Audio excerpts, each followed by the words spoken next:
They say nations crumble from within. What they don't tell you is that sometimes the crumbling is scheduled. In the summer of 2017, a journalist named Evelyn Niles received an unmarked flash drive in her Sacramento apartment mailbox. By 2025, the United States would no longer exist as a single nation. This is the story of how 50 years of planning became reality, and how no one saw it coming until it was far too late to stop. June 14th, 2017, Sacramento, California. Evelyn Niles almost threw the flash drive away. It arrived on a Tuesday, tucked inside a plain manila envelope with no return address, no postage, no markings of any kind. Just her name printed in block letters across the front. Someone had hand-delivered it to her apartment building, slipping it into the bank of mailboxes in the lobby sometime between midnight and dawn. She worked from home most days now. The Sacramento Chronicle had downsized twice in 3 years, and the remaining staff operated on skeleton crews, filing stories from kitchen tables and coffee shops. Evelyn specialised in state politics, budget disputes, water rights, the endless bureaucratic machinery that kept California lurching forward. Important work, perhaps, but rarely thrilling. The flash drive changed everything. She plugged it into her laptop at 2:47 p.m, expecting corporate leaks or campaign finance documents, the usual fare from anonymous sources. Instead, she found a single folder labelled Caldwell 1978 Confidential. Inside were 43 PDF files, scanned documents, yellowed with age, bearing official-looking letterheads from organisations she'd never heard of. The Caldwell Institute for Strategic Policy, the Continental Research Foundation, names that sounded legitimate but felt hollow, like props in a stage play. The first document she opened was dated March 15th, 1978. Memorandum to Senior Advisory Board. From Raymond Caldwell, Director. RE, Preliminary Findings, National Fragmentation Study. Our initial models suggest that the current federal structure will become unsustainable by 2010 to 2015. Economic disparities between coastal and interior regions, combined with cultural segmentation along urban-rural lines, create conditions favourable for managed reorganisation. Recommendation: begin Phase 1 immediately. Timeline: 40 to 50 years for full implementation. Evelyn read it twice, then 3 times. Her hands felt cold. She opened another file, then another. They were all like this: clinical, detached analyses of how the United States could be divided into autonomous regions. Not through war or revolution, but through careful policy engineering, economic incentives, cultural programming, infrastructure management. The documents described it like urban planning, as if reshaping a nation were no different than rezoning a neighbourhood. One memo, dated 1979, outlined something called the Caldwell Plan. Executive summary: the Caldwell Plan proposes a 50-year initiative to transition the United States from a centralised federal system to a confederation of 2 autonomous federations, the Western Federation and the Central Eastern Union. This reorganisation will occur through 5 phases. Phase 1, 1980 to 1990. Economic divergence through selective federal investment. Phase 2, 1990 to 2005. Cultural segmentation via media and education policy. Phase 3, 2005 to 2020. Infrastructure separation and regional identity reinforcement. Phase 4, 2020 to 2023. Legislative decentralisation and governance autonomy. Phase 5, 2023 to 2025. Formal recognition of federal dissolution. Key principle: the transition must appear organic. Public perception must interpret these changes as natural evolution rather than coordinated policy. Evelyn sat back from her laptop, staring at the screen. This was insane. A conspiracy theory dressed up in bureaucratic language, except the documents looked real. Authentic typewriter fonts, proper formatting, official seals, and the dates. She checked her phone. Current events flooded her newsfeed. Power grid failures across the Midwest. The Western Governors Council meeting in Portland. California's announcement of an independent coastal trade initiative. She opened a new browser tab and started searching for Caldwell Institute. Nothing. No website, no Wikipedia entry, no archived news articles. The organisation had vanished completely as if it never existed. But someone wanted her to find these documents. Someone who knew what they meant. Evelyn created an encrypted backup of the drive, uploaded it to 3 separate cloud servers, then called the only person she trusted with something like this. Marcus Webb answered on the second ring. "I need you to look at something," she said. "Can you come over?" "When?" "Now." Marcus Webb had worked cybersecurity for 15 years before burning out and becoming a freelance data analyst. He was methodical, paranoid, and one of the few people Evelyn knew who understood how information moved through networks, official and otherwise. He arrived at her apartment 90 minutes later, carrying his laptop bag and looking sceptical. "This better be good," he said. "I turned down a contract call for this." Evelyn showed him the flash drive contents. Marcus read through the documents in silence, his expression shifting from doubt to concentration to something that might have been concern. When he finished, he ran forensic analysis on the PDF files, checking metadata, examining scan patterns, analysing paper texture and typewriter fonts. "These are legitimate period documents," he said finally. "The paper stock matches government forms from the late 70s. The typewriter is an IBM Selectric, standard issue for federal offices back then. The scanning was done recently, probably within the last 6 months, but the originals are real." "How can you be sure?" "Because you can't fake this level of aging. Look at the foxing patterns on the paper, the way the ink has faded. This would require access to actual 40-year-old documents and period-accurate equipment. Why go to that trouble for a hoax?" Evelyn pulled up her notes. "I've been cross-referencing the timeline with real events. Phase 2 was supposed to be cultural segmentation via media and education policy. Guess when cable news started becoming regionally focused? Early 90s. Exactly. And Phase 3 mentions infrastructure separation. The Eastern and Western power grid started operating independently in 2008. Then there's this." She showed him a document titled Western Renewal Initiative. Marcus scanned it. "What am I looking at?" A code word mentioned in 5 different memos. It refers to economic development programs for Western states. I searched for it in public records.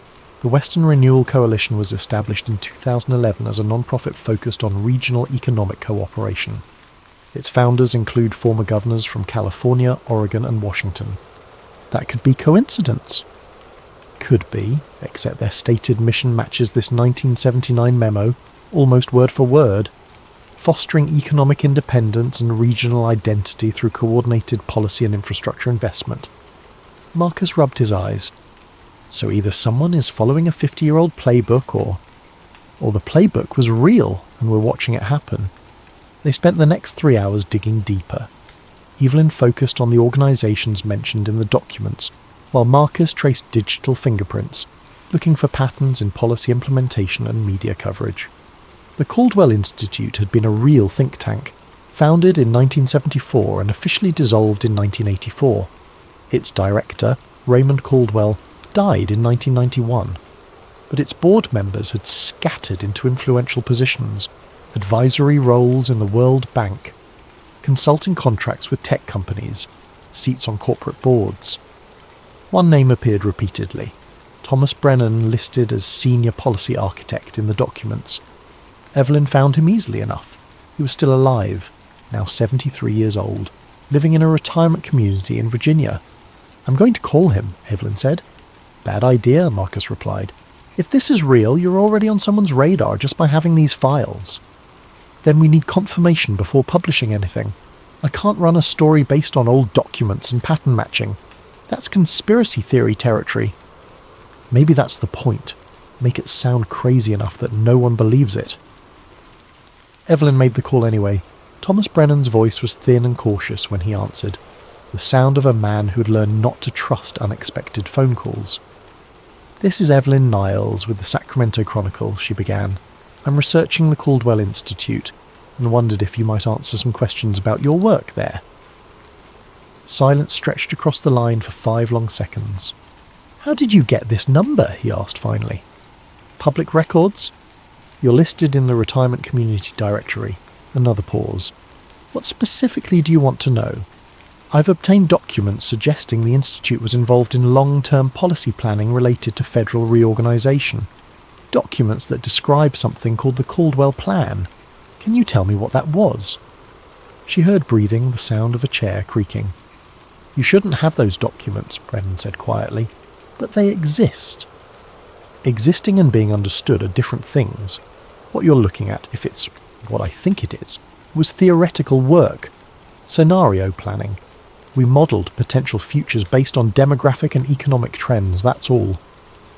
The documents describe a specific implementation timeline. Models often do. It doesn't mean anyone intended to execute them. The Institute closed 40 years ago. Whatever you found is historical curiosity, nothing more. Then why does the timeline match actual events so precisely? Brennan was quiet for a long moment. When he spoke again, his voice had changed. Harder, more resigned. "Listen carefully, Miss Niles. I'm an old man with nothing to lose, so I'll tell you this once. We built models, very sophisticated models, models that predicted how systems could evolve under certain conditions. Some people found those models useful, some people found them very useful. I stopped asking questions in 1984 when the Institute was dissolved, and we were all given very generous consulting contracts with strict non-disclosure agreements. I took the money and moved on. Who found them useful? I don't know. I never knew. We provided research. What happened afterward was above my clearance level. Was there really a plan to divide the country? There were dozens of plans. Hundreds. That's what think tanks do. They plan. Whether anyone implemented those plans. He exhaled slowly. I've watched the news for 40 years, Miss Niles. I've seen things unfold that I remember modelling in conference rooms in 1978. Policies that match our recommendations. Programs that use our exact terminology. Maybe it's coincidence. Maybe someone filed our research away and it influenced policy development organically. Or maybe... He didn't finish the sentence. Maybe what? Evelyn pressed. Maybe you should be very careful about what you publish. Goodbye, Miss Niles. The line went dead. Evelyn published nothing. Not yet. Instead, she spent 3 weeks following threads, pulling at connections, building a network map that sprawled across her office wall. Red string connecting index cards with names, dates, organisations. The kind of thing she'd seen in movies and mocked as paranoid nonsense. Except the connections were real. The Caldwell Institute board members had dispersed into positions of influence. 3 had worked for major consulting firms that advised state governments on infrastructure development.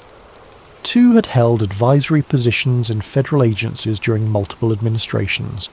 1 had founded a private equity firm that owned stakes in regional power companies. The pattern was too clean to ignore. Marcus found something even more concerning. "Look at this," he said, showing up at her apartment unannounced one evening with his laptop.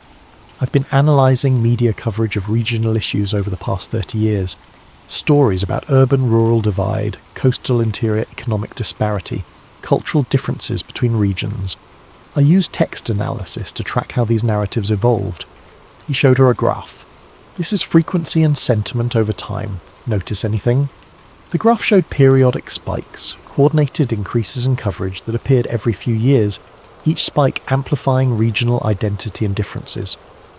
"It's almost rhythmic," Evelyn said. "Right, like someone was scheduling it." So I dug into the sources. A lot of these stories trace back to the same research organisations, all funded by the same handful of foundations. Foundations that didn't exist before 1985. After the Caldwell Institute closed. Exactly. It's like they dissolved the official organisation but kept the operation running through a distributed network. No single entity anyone could point to. Just a web of think tanks and foundations all pushing similar narratives. Evelyn felt a chill run through her.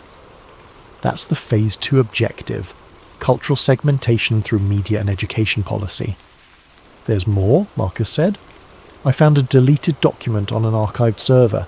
Government contract from 1997 for something called a social sentiment model. The contract was awarded to Brennan Systems Analysis, Thomas Brennan's consulting firm. He pulled up the recovered file. Contract abstract. Development of predictive modelling system for analysing regional cultural trends and public sentiment evolution. System will integrate advertising data, entertainment consumption patterns, and social network analysis to forecast attitude shifts and recommend policy interventions. They built a tool to engineer public opinion, Evelyn said slowly, not by forcing it, but by predicting it and nudging it in specific directions. And according to this contract, it was implemented across multiple federal agencies and private sector partners. It's probably still running. Evelyn stared at the screen. The implications were staggering.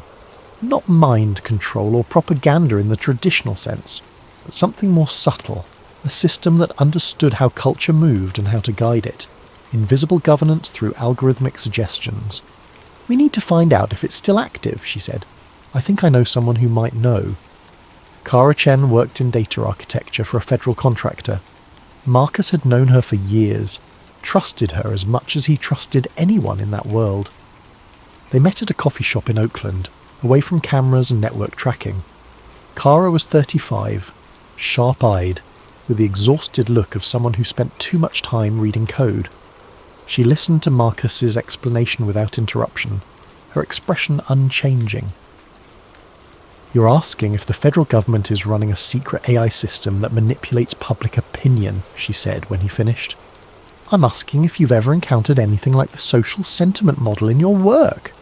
Kara stirred her coffee, thinking, "Not by that name, but there are systems. Every major agency has them now. Predictive analytics, public sentiment tracking, resource allocation optimization. Most people assume it's just data analysis, better targeting for public information campaigns, more efficient policy implementation." "But," Evelyn prompted, "but some of the systems are old. Really old by tech standards. Core architecture from the late 90s, updated over time but never fully rebuilt. And they're interconnected in ways that don't make sense from a bureaucratic perspective. Treasury, commerce, homeland security, even education, they all plug into the same underlying data structures. What does that mean? It means someone designed them to work together from the beginning. Like they're all components of a larger system that nobody talks about." She paused. "There's a code designation that shows up in legacy documentation sometimes. PODESTA. Nobody knows what it stands for. Most people assume it's just an acronym for some defunct department." Evelyn and Marcus exchanged glances. "What does it do?" Evelyn asked. "That's the thing. It's not a department. It's a protocol. Emergency governance procedures that activate under specific conditions. National crisis, congressional paralysis, approval ratings below critical thresholds. When it activates, resource allocation and information distribution shift to automated systems until stability is restored. Automated how? Algorithmic decision-making. The system evaluates conditions and implements policy recommendations without waiting for human approval. It's sold as efficiency, making sure critical infrastructure keeps running during governmental dysfunction, but in practice it means an AI making governance decisions." Evelyn felt her pulse quickening. When was this implemented? The protocols were written in 1999, but the underlying architecture is older. Late 70s, early 80s. Someone built it into the system from the foundation. "Has it ever activated?" Kara hesitated. "Officially? Number. But there have been anomalies. Policy implementations that seem to bypass normal channels. Budget allocations that appear without clear authorization. News cycles that shift in coordinated ways. Could be bureaucratic confusion. Could be something else. Could be the Caldwell Plan executing itself," Marcus said. Kara looked at him sharply. "What?" Evelyn explained. The documents, the timeline, the network of organizations. How everything seemed designed to create the conditions for managed national fragmentation. When she finished, Kara was quiet for a long time. "I need to show you something," she said finally, "but not here. And you can't publish any of this until you understand what you're dealing with." March 2019. 2 years later. The blackout started in Missouri. Rolling power failures swept across the central states through March and April, each one lasting longer than the last. The grid simply couldn't handle demand anymore. Decades of deferred maintenance and underinvestment catching up all at once. Federal emergency funds materialised, but the money moved strangely, flowing toward some regions while others were left waiting. The pattern wasn't random. Resources concentrated in coastal areas, while interior states received just enough to prevent complete collapse, but not enough to truly recover. Evelyn watched it unfold with a sick sense of recognition. This was Phase 4, legislative decentralisation and governance autonomy. The documents had predicted infrastructure failure would create demand for regional management. State governments would be forced to cooperate independently because federal coordination had become too slow, too politicised, too broken. And right on schedule, the Western Governors' Council announced the Cascade Compact. Joint Statement, May 15, 2019. The states of California, Oregon, Washington, Nevada, and Arizona hereby establish the Cascade Compact for mutual resource management and emergency coordination. This agreement ensures power grid stability, water resource allocation, and economic continuity until such time as federal capabilities are restored. This is not secession. This is survival. The statement was careful, measured, emphasising temporary necessity. But Evelyn saw the architecture beneath the words. The compact established parallel governance structures, regional coordination councils, independent grid management, even provisions for interstate commerce agreements that bypassed federal oversight. Everything the Caldwell documents had outlined. She had spent 2 years building her investigation, gathering evidence, conducting interviews. She had confirmation from Cara about PODESTA, testimony from Thomas Brennan before he died in 2018, documentation of the network connecting think tanks and policy organisations. She had everything except proof that someone was actively executing the plan. Then the cyber attack started. In June, federal data centres across the country reported coordinated intrusions. Nothing was stolen, nothing was damaged. But network traffic logs showed something strange. The attacks originated from servers owned by corporations named in the Caldwell archives, companies that had received contracts for government IT infrastructure back in the 1990s. Marcus traced the digital signatures. They're not attacks, he told Evelyn, they're updates. Someone is pushing new code to federal systems. Updating PODESTA. Can you tell what the updates do? Not without access to the core system, but the timing is deliberate. They're activating something. Evelyn made her decision. She had enough. It was time to publish. She spent 3 weeks writing the exposé, documenting everything. The leaked documents, the network of organisations, the testimony from Brennan and Cara, the pattern of policy implementation matching the Caldwell timeline. She wrote it cleanly, factually, letting the evidence speak for itself. The Chronicle agreed to run it as a front-page feature. They scheduled publication for July 4th, 2019. The story went live at 6 a.m. Pacific time. By 10 a.m, it had vanished. Evelyn discovered the deletion when readers started emailing her, confused and concerned. I was just reading your article about government planning, but now I can't find it. Did it get moved? Your story about the Caldwell thing disappeared from the site. What happened? She checked the Chronicle website. Her article wasn't there. Not archived, not pulled. Gone, as if it had never existed. She called her editor. What happened to my story? What story? He sounded genuinely confused. The Caldwell plan piece. We published it this morning. Evelyn, I don't know what you're talking about. We didn't publish anything like that today. Jim, you approved it. You edited it yourself. We spent weeks on fact-checking. A long pause. I think you need to take some time off. You've been working too hard. She hung up and checked every news site where she'd submitted the piece. Gone. All of them. Then the fact-checks appeared. Articles on major news sites, all posted within hours of each other, all saying the same thing. The Caldwell Plan conspiracy theory has been debunked. No evidence supports claims of decades-long government plot to divide the nation. The articles were detailed, authoritative, citing government sources and academic experts. They referenced her work specifically, except they claimed her story was full of fabrications and misinterpretations.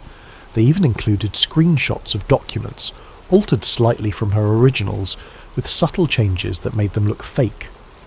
Someone had created an entire counter-narrative in hours. Marcus called her, "They're scrubbing you from the internet. Every reference to your article is being replaced with debunking pages. Even cached versions are disappearing." How is that possible? Podesta. It has to be. An automated system with deep access to networks and content management systems. It detected your story as a threat and deployed countermeasures. Evelyn felt panic rising. "We have backups. The original documents. Already thought of that. I'm pulling everything offline. No cloud storage, no networked drives. Physical storage only from now on."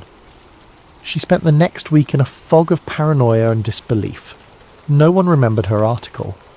Colleagues at the Chronicle looked at her strangely when she brought it up. Even friends she'd discussed the investigation with seemed fuzzy on the details, as if the memory had been softened, made unreliable. Only Marcus and Kara confirmed she wasn't losing her mind. "This is information warfare," Kara explained when they met in person. "All phones left in another room. Not censorship, something more sophisticated. The system isn't just removing content, it's creating context that makes the truth sound impossible. Conspiracy theory territory, like you said.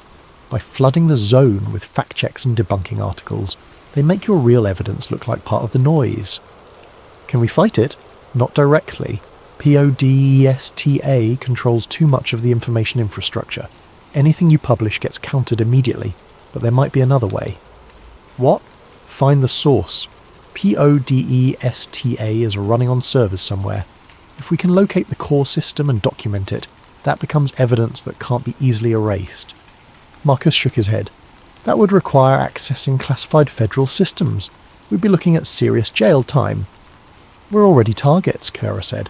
"They haven't moved against us directly because it would draw attention. But if the plan continues, if we reach Phase 5, none of this matters anyway. The country reorganises, and we become footnotes in a managed transition that no one questioned because the questions got erased." Evelyn thought about the timeline.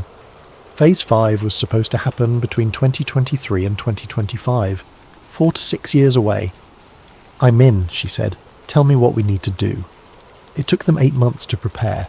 Kara worked her contacts, mapping federal IT infrastructure and identifying access points. Marcus built their digital toolkit, anonymizing software, network spoofing, forensic tools that wouldn't leave traces. Evelyn documented everything, preparing the story she would write if they succeeded, if they survived. The break came in March 2020. Kara discovered that Podesta's core systems weren't housed in a single location but distributed across multiple federal agencies, with the central coordination housed in Treasury Department servers. The system was designed to be resilient, no single point of failure, but that meant the controlling architecture had to be accessible from multiple nodes. "I can get us into Treasury's network," Kara said.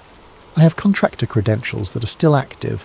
We won't be able to stay long, 15 minutes, maybe 20 before security protocols flag us, but it might be enough."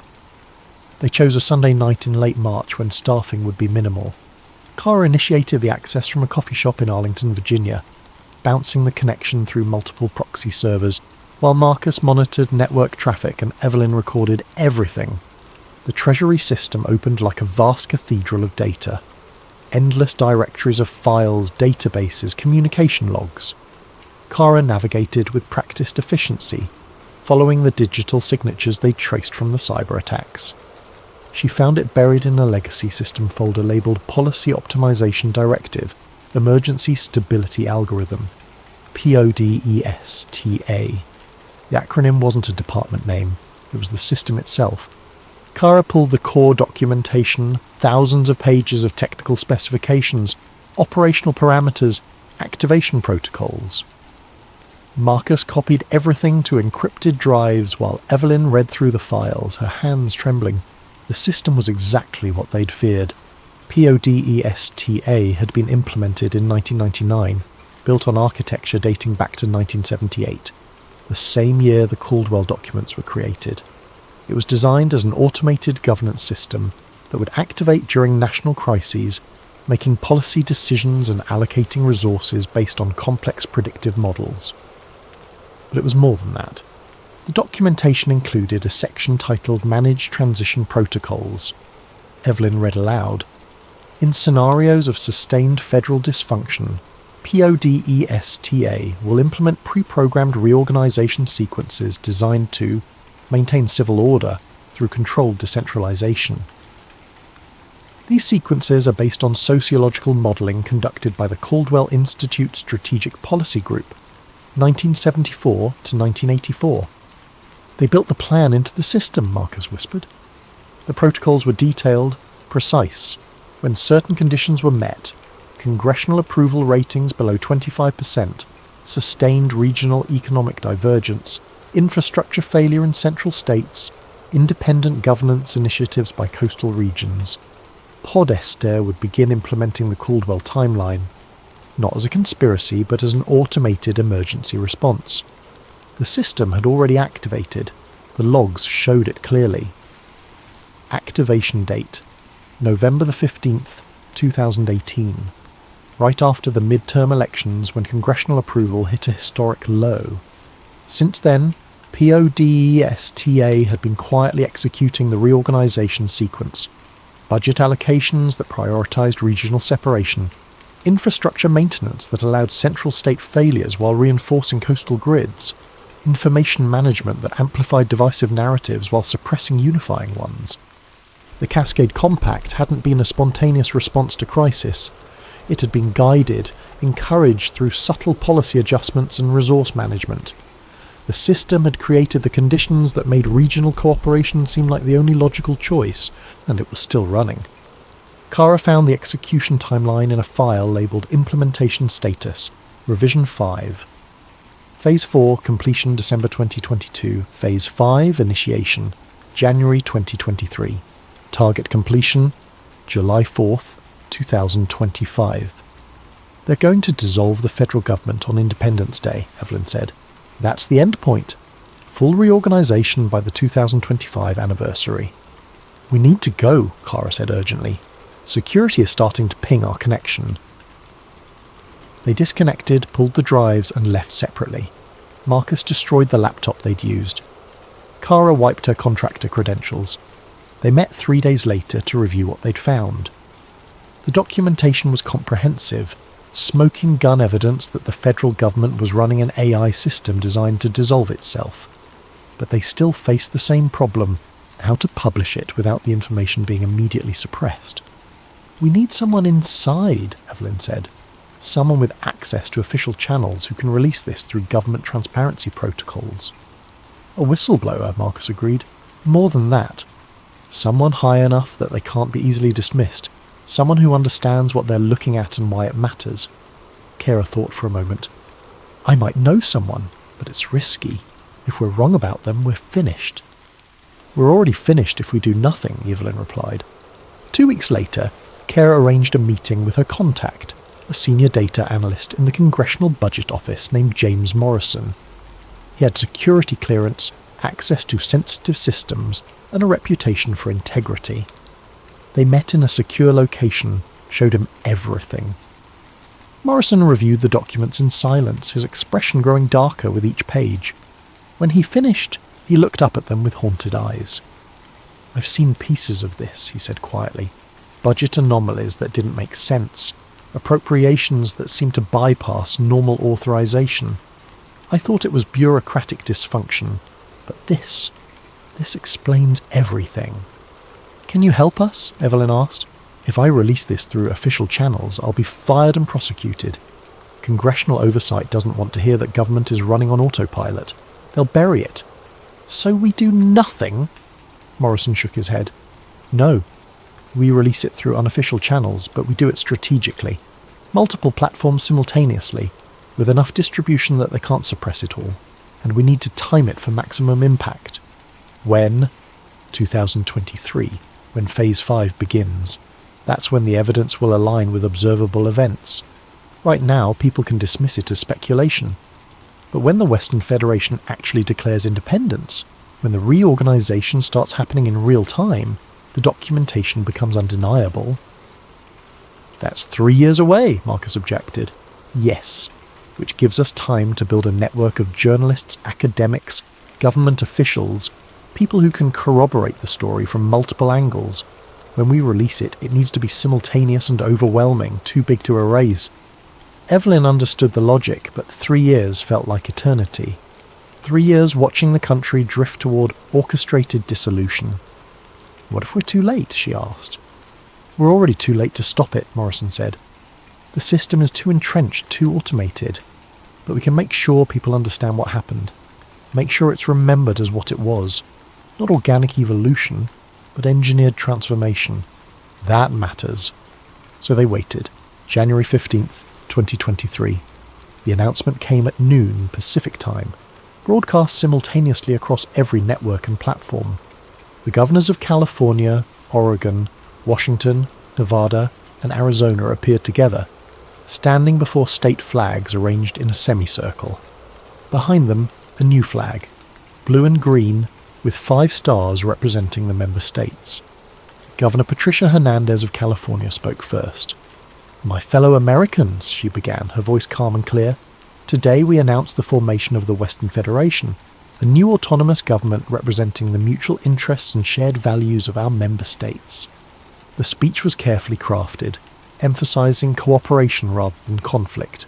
They weren't abandoning the United States, Hernandez explained. They were adapting to its dysfunction. Federal government had become paralyzed, unable to address regional needs or provide basic services. The Cascade Compact had proven that regional cooperation worked. Now they were formalizing it. "We remain committed to peace, stability, and eventual reunification when federal government can once again serve all Americans equally. Until then, the Western Federation will provide the governance our people deserve." Evelyn watched from her apartment in Sacramento, now technically part of a new nation. The markets responded within hours. Tech stocks surged as investors realized the Western Federation would maintain Silicon Valley stability. The dollar split into 2 currencies, federal and Western. Banks scrambled to adjust. International governments issued cautious statements, most acknowledging the Federation as a legitimate entity. The secession barely caused a ripple. That was the most disturbing part. No riots, no military response, no national crisis.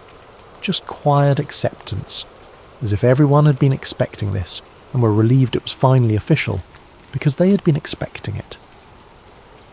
PODESTA had spent years managing the information environment, preparing public sentiment, making the dissolution seem inevitable and even desirable.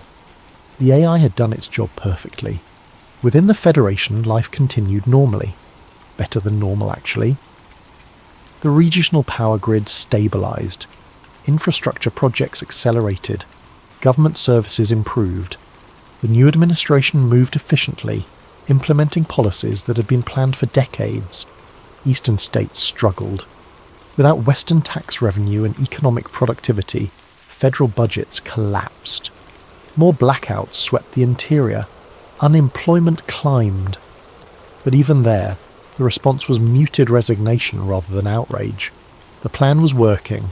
Evelyn, Marcus, Cara, and Morrison had spent 3 years preparing their exposure. Now the moment had come. They released everything on July 4th, 2023, 45 years to the day after the first Caldwell documents were created. The release was coordinated across 20 platforms simultaneously. Evelyn's full expose appeared on independent journalism sites. Academic papers analysing the Caldwell documents and PODESTA architecture went live on university servers. Morrison leaked the Treasury files through congressional transparency portals.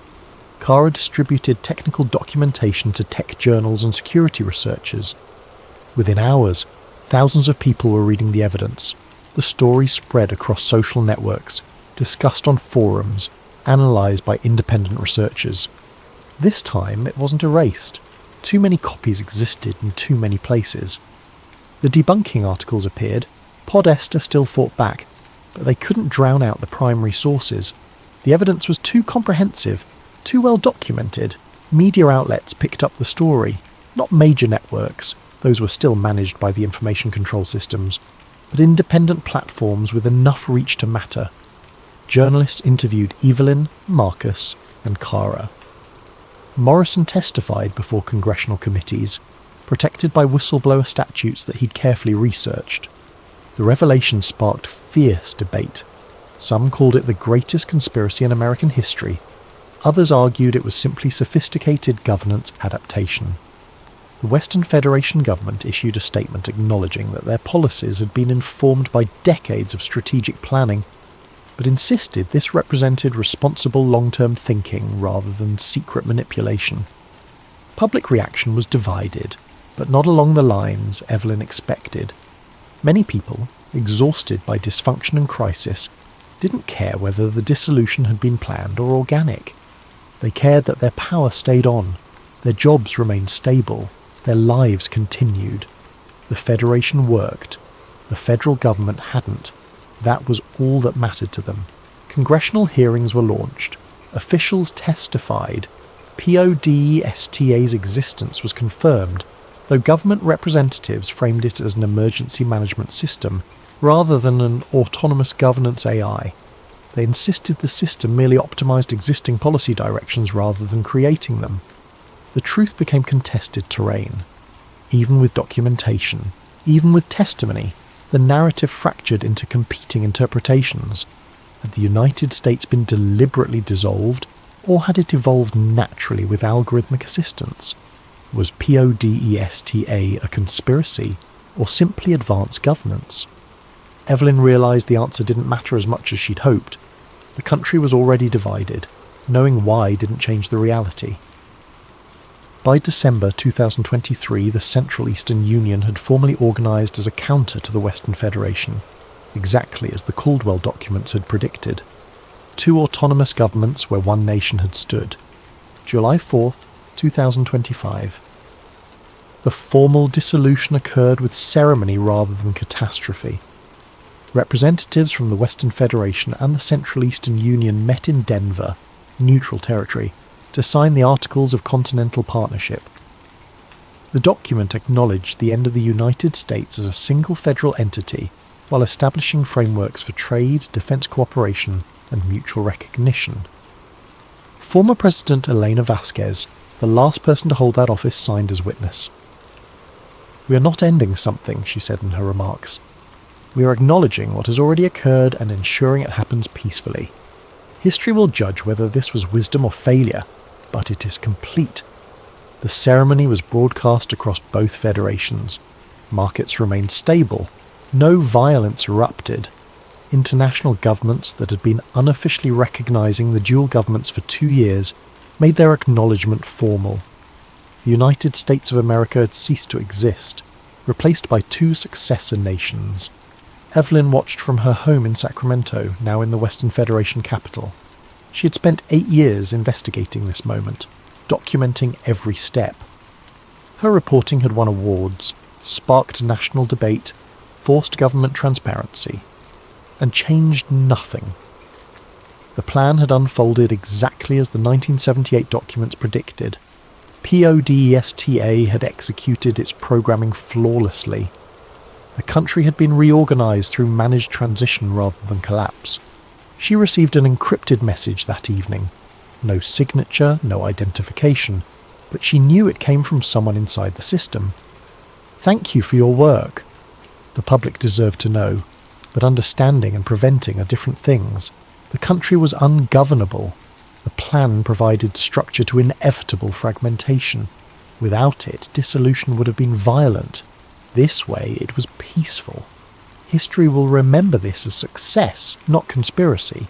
You documented the process. That matters. But you couldn't stop what was necessary. Evelyn stared at the message for a long time, then deleted it. She opened a new document and began writing. Not an exposé this time. A history. A record of how nations end, not with revolution or war, but with careful planning executed over decades, invisible until completion. Her final article was titled "The Caldwell Plan: how America followed instructions written 50 years ago. It began, "They say nations crumble from within. What they don't tell you is that sometimes the crumbling is scheduled. This is the story of how it happened to us." October the 15th, 2025. Professor David Chen discovered the archived files while researching the dissolution. Deep in forgotten databases, he found Podesta's final log entry, dated July 5th, 2025. Mission complete. Caldwell, plan successfully executed. Timeline accuracy, 94.7%. System entering archive status. The AI had tracked its own performance, measuring success against a 50-year-old blueprint. Chen stared at the screen, understanding finally settling over him like winter darkness. The United States hadn't fallen apart. It had simply followed instructions written before he was born, instructions programmed so deep into the system that even exposure couldn't stop them. Outside his window, the Western Federation flag rippled in the autumn breeze. History would debate whether this was tragedy or necessity, but the answer was already written in code that nobody could delete. America had followed its programming perfectly, and perhaps that was the most American thing of all.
The glow of 17 monitors bathed Elias Corrin's face in an ethereal blue light as his fingers danced across 3 keyboards simultaneously. In the depths of his converted basement apartment, time moved differently. Days blurred into nights, and nights stretched endlessly as he navigated the labyrinthine pathways of the dark web like a digital archaeologist, uncovering humanity's buried secrets. At 32, Elias had already earned and lost 2 fortunes through his hacking prowess. First fortune came easily, a teenage prodigy exploiting security vulnerabilities for corporate clients who paid millions to keep their weaknesses secret. He'd lived like a digital king, penthouses overlooking Silicon Valley, exotic cars that remained untouched in climate-controlled garages, while he preferred the glow of his monitors to sunlight.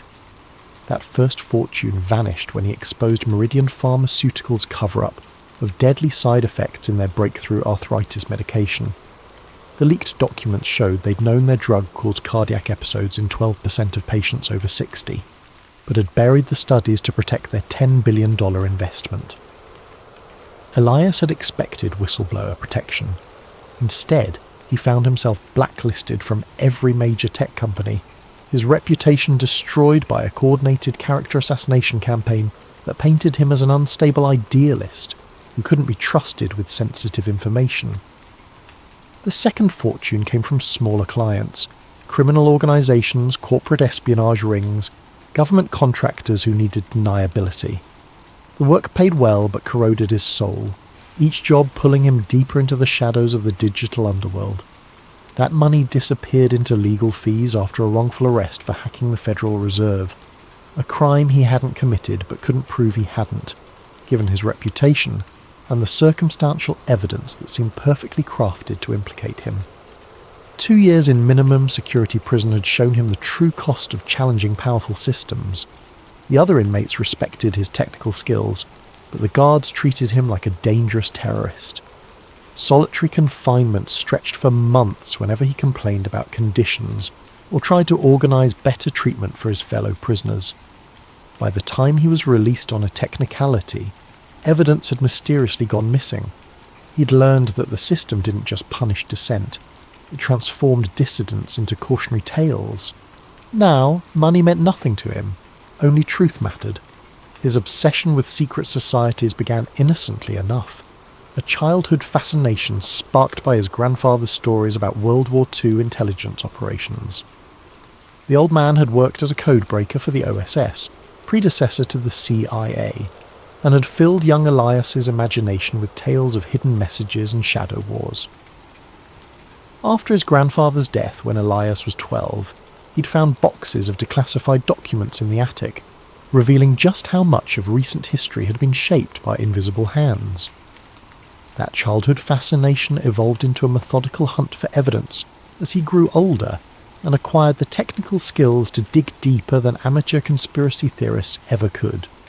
While other hackers chased Bitcoin fortunes and corporate espionage contracts, Elias pursued shadows and whispers, digital phantoms that most people dismissed as paranoid delusions.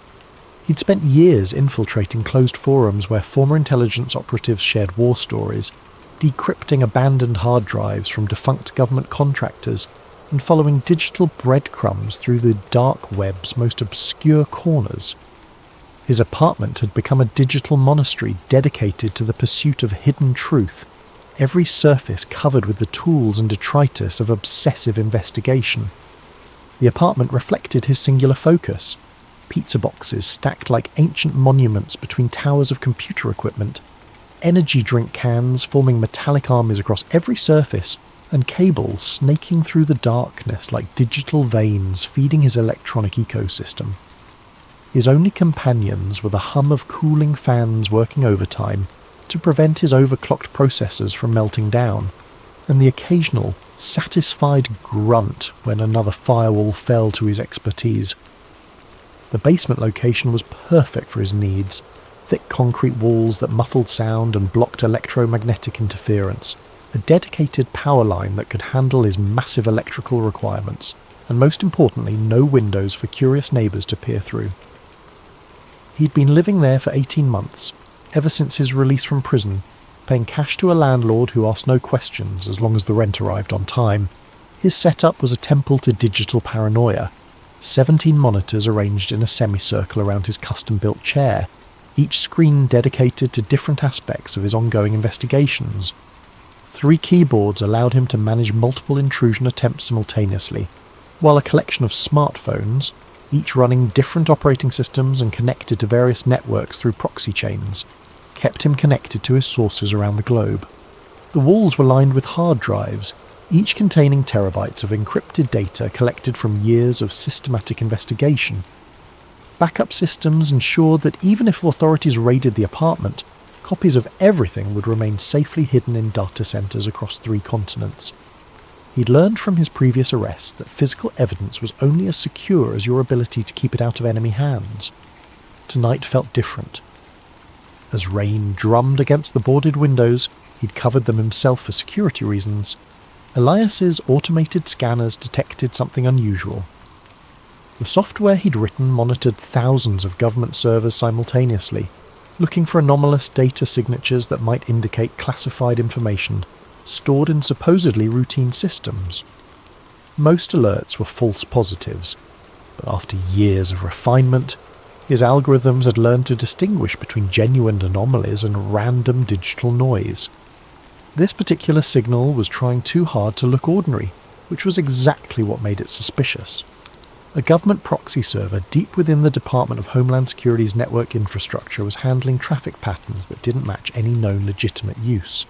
The data packets were the right size and frequency to appear routine, but they carried encryption signatures that suggested military-grade security protecting something far more sensitive than typical administrative communications. Most hackers would have dismissed it as a honeypot, a trap designed to lure in digital intruders, but Elias had learned to read between the digital lines over years of careful observation. This signal felt different, older, like it had been running for decades without anyone paying attention to what it was actually protecting. He leaned back in his chair, cracking his knuckles with the deliberate ritual of a surgeon preparing for a complex operation. The proxy was 3 layers deep in government infrastructure, protected by military-grade encryption that would take months to crack through conventional means. But Elias had developed unconventional means over the years. His fingers resumed their dance, this time with the measured precision of a master pianist performing a familiar concerto. Code flowed across his screens like poetry written in ones and zeros, each line bringing him closer to whatever lay hidden in the digital vault. As the final encryption layer crumbled at 3:47 a.m, Elias held his breath.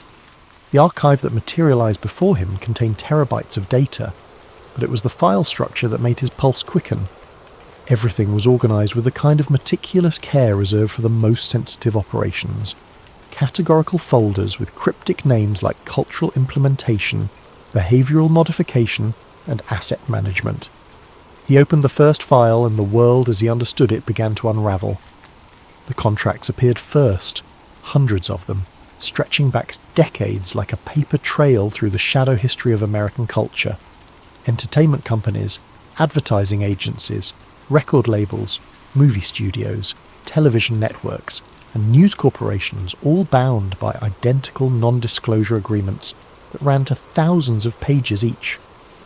The legal language was deliberately obscure, buried in terminology that would confuse even experienced corporate lawyers who specialized in media contracts.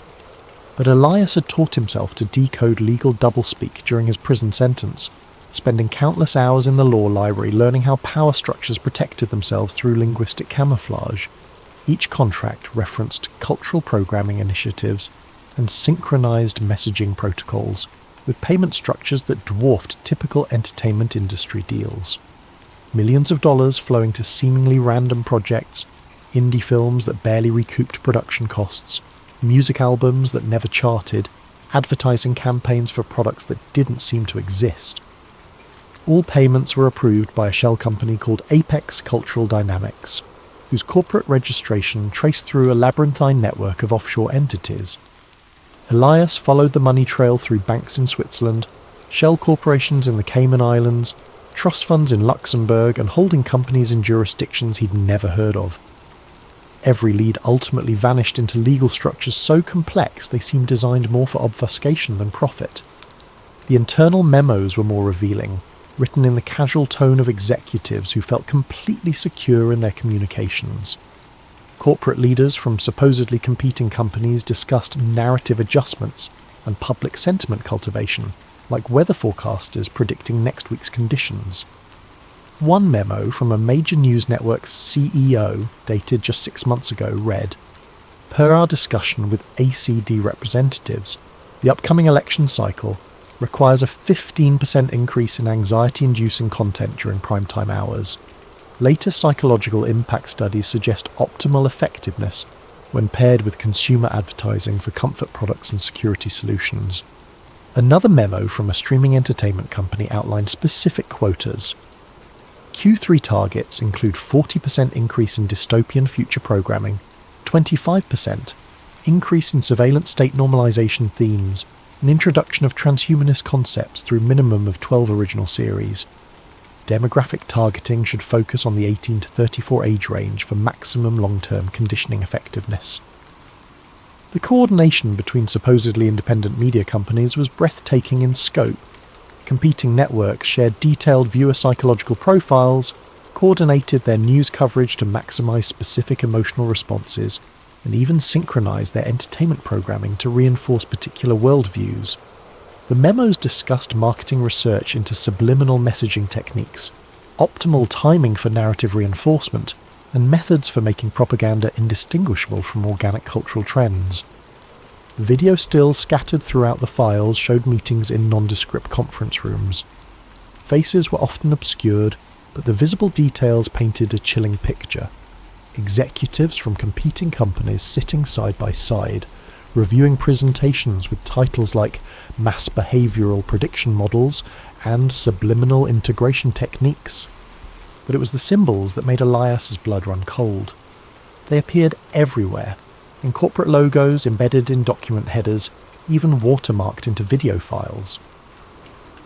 The all-seeing eye perched atop pyramids, numerical sequences that corresponded to occult traditions, and geometric patterns that seemed random until viewed through the lens of esoteric knowledge. As dawn broke unnoticed outside his boarded windows, Elias began constructing his theory. The Illuminati weren't just folklore, they were real, organised, and operating in plain sight. Rather than ruling through force or political manipulation, they had evolved into something far more sophisticated. Cultural engineers who shaped reality through the careful manipulation of information and entertainment. The fragments suggested a coordinated effort spanning decades. Movies that promoted specific worldviews, music that carried subliminal messages, news coverage that guided public opinion toward predetermined conclusions. Every major cultural event seemed to serve a purpose beyond mere profit or entertainment.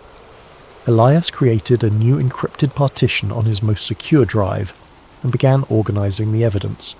Each piece of the puzzle revealed new connections, new layers of coordination that defied conventional understanding of how media and culture operated.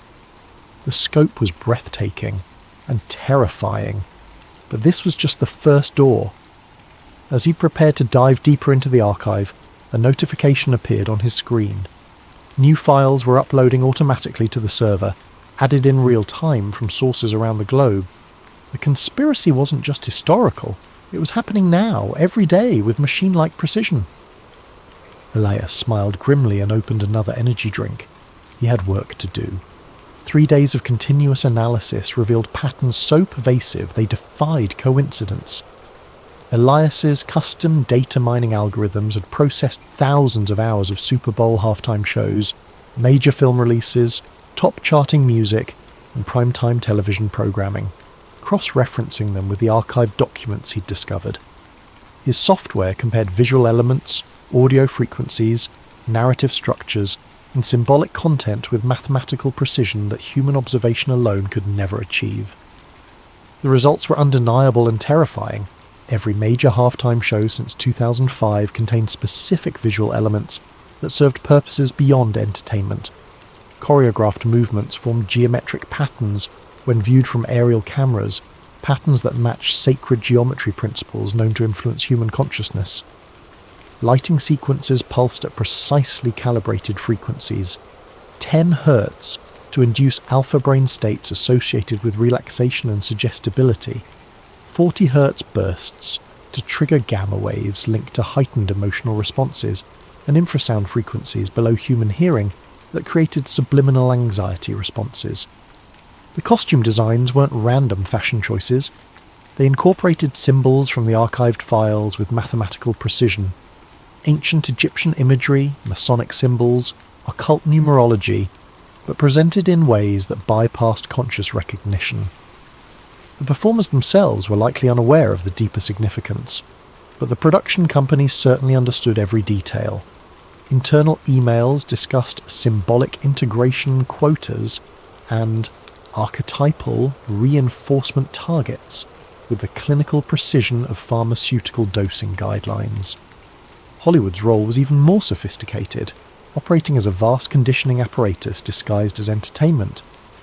Elias discovered that blockbuster films weren't just profitable products. They were psychological programming exercises designed to shift public consciousness over decades. Action movies systematically normalized surveillance states, extrajudicial violence, and the acceptability of authoritarian responses to perceived threats. Romantic comedies promoted specific relationship models that prioritize consumption, instant gratification, and emotional instability over lasting partnership and family formation. Science fiction films served as perhaps the most insidious tool of all. They introduced technological and social concepts years before their real-world implementation, ensuring public acceptance when they finally emerged. Movies about neural implants preceded actual brain-computer interface development by exactly the time needed for audience conditioning. Films depicting cashless societies appeared precisely when digital currency infrastructure was being developed. Dystopian scenarios were presented as cautionary tales, while simultaneously making the depicted futures seem inevitable and acceptable. The music industry operated as the most direct delivery system for repetitive psychological messaging. Elias's analysis revealed that hit songs across all genres shared common structural elements designed to trigger specific neurological responses. Repetitive hooks created obsessive thought patterns, bass frequencies induced physical arousal responses, and lyrical themes consistently promoted materialism, emotional chaos, instant gratification, and distrust of traditional social bonds. Chart success wasn't organic. It was engineered through coordinated promotion campaigns that used psychological manipulation techniques refined through decades of marketing research.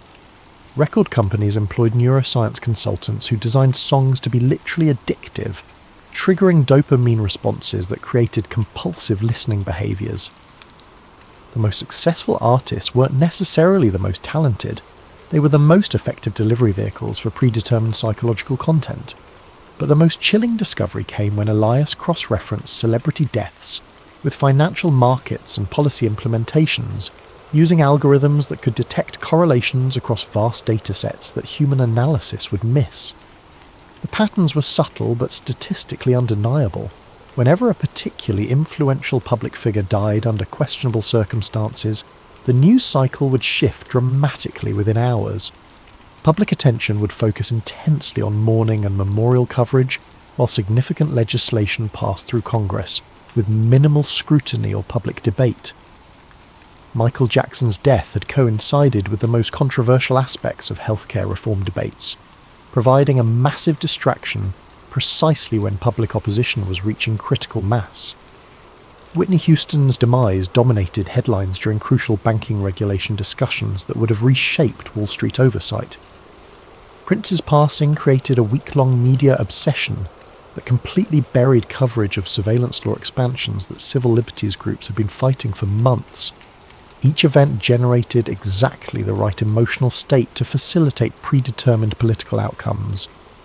The deaths created collective grief that made the public more passive and receptive to authority, while the intensive media coverage consumed the attention bandwidth that might otherwise have focused on policy changes. The timing wasn't coincidental, it was orchestrated with mathematical precision. Elias found evidence suggesting that some celebrity deaths might have been actively induced rather than simply exploited. Medical records showed unusual patterns of prescription drug interactions. Security camera footage from crucial moments was consistently corrupted or missing, and autopsy results often contained anomalies that suggested external intervention. The pattern was consistent across dozens of cases spanning 3 decades. But even more disturbing was the systematic cultivation of celebrity instability. Internal documents from talent agencies and record companies outlined deliberate strategies for creating psychological dependence, drug addiction, and emotional instability in their most valuable assets. The goal wasn't profit maximization. It was creating performers who could be easily manipulated and, when necessary, destroyed at moments that served larger political purposes. The conspiracy had weaponized celebrity worship itself, turning the public's emotional investment in famous figures into a tool for mass psychological manipulation.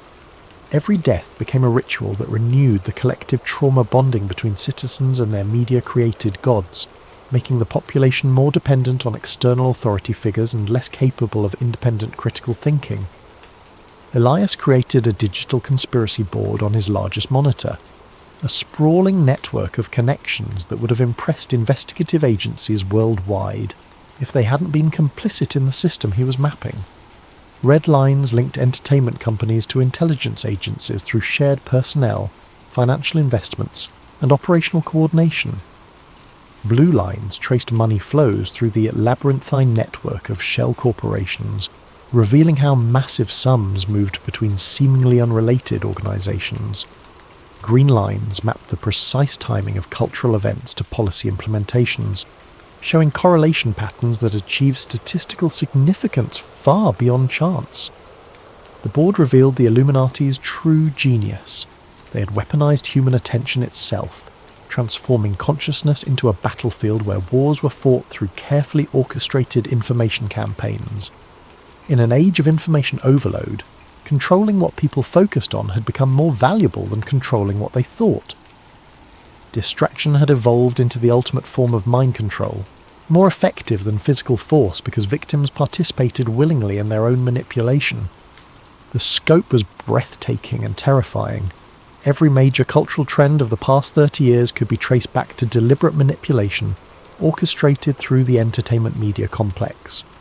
Fashion cycles that promoted specific body images and consumption behaviours.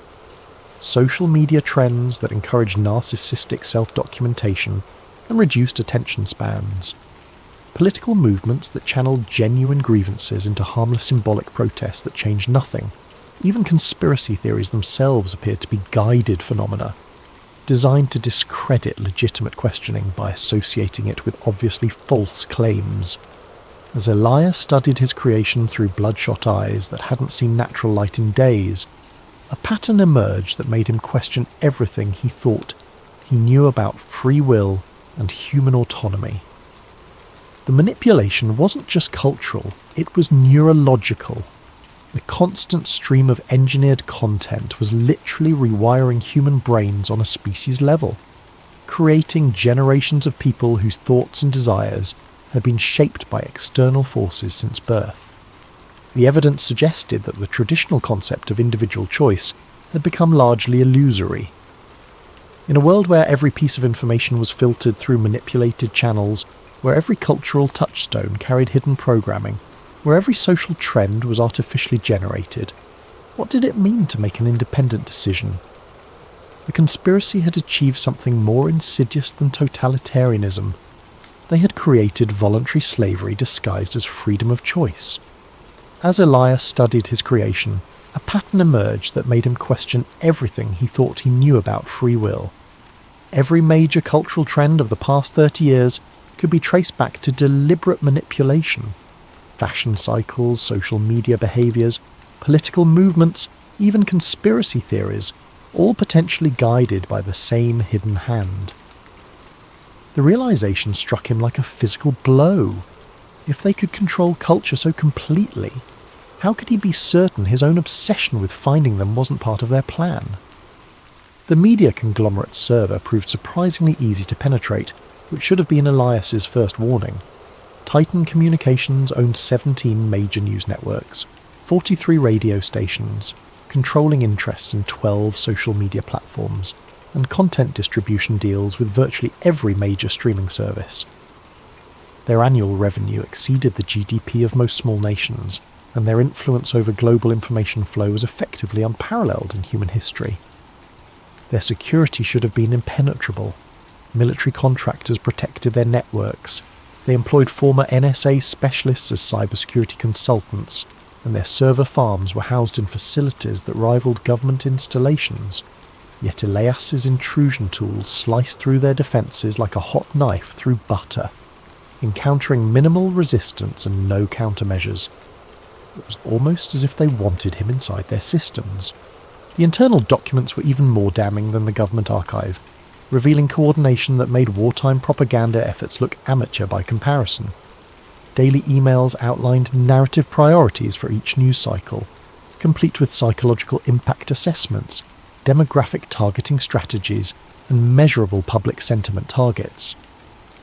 The language was coldly clinical, reducing human emotion and belief to data points on quarterly performance spreadsheets. Editorial meetings were recorded and transcribed with military precision. News directors from supposedly competing networks participated in weekly coordination calls, where they discussed upcoming stories, agreed on messaging frameworks, and divided coverage responsibilities to ensure comprehensive narrative saturation. The goal wasn't profit, it was behavioural modification on a civilizational scale. One particularly chilling document was titled MK Ultra Evolution, Modern Behavioural Modification Through Repetitive Exposure. It outlined techniques that made the CIA's infamous mind control experiments look primitive and inefficient by comparison. Rather than targeting individuals through drugs and trauma, the new methods focused on mass psychological conditioning through carefully orchestrated media campaigns that operated below the threshold of conscious awareness. The manual explained in disturbing detail how repetitive exposure to specific imagery, sound frequencies, narrative structures, and emotional triggers could alter brain chemistry over extended periods. Citizens weren't being brainwashed in the traditional sense. They were being neurologically rewired through their daily media consumption, with changes that accumulated gradually over years and decades. The process was so subtle and pervasive that victims never realized their thoughts weren't entirely their own. Predictive programming emerged as a central technique in their arsenal. By introducing concepts, technologies, and social changes through fictional entertainment, before implementing them in reality, the manipulators could bypass critical thinking entirely. Audiences would unconsciously accept new surveillance technologies, social norms, and political systems because they had been psychologically prepared through years of entertainment conditioning that made the changes feel familiar and inevitable. The technique was devastatingly effective because it exploited fundamental aspects of human psychology. People naturally accepted ideas they had encountered multiple times, even if the initial exposure came through obviously fictional sources.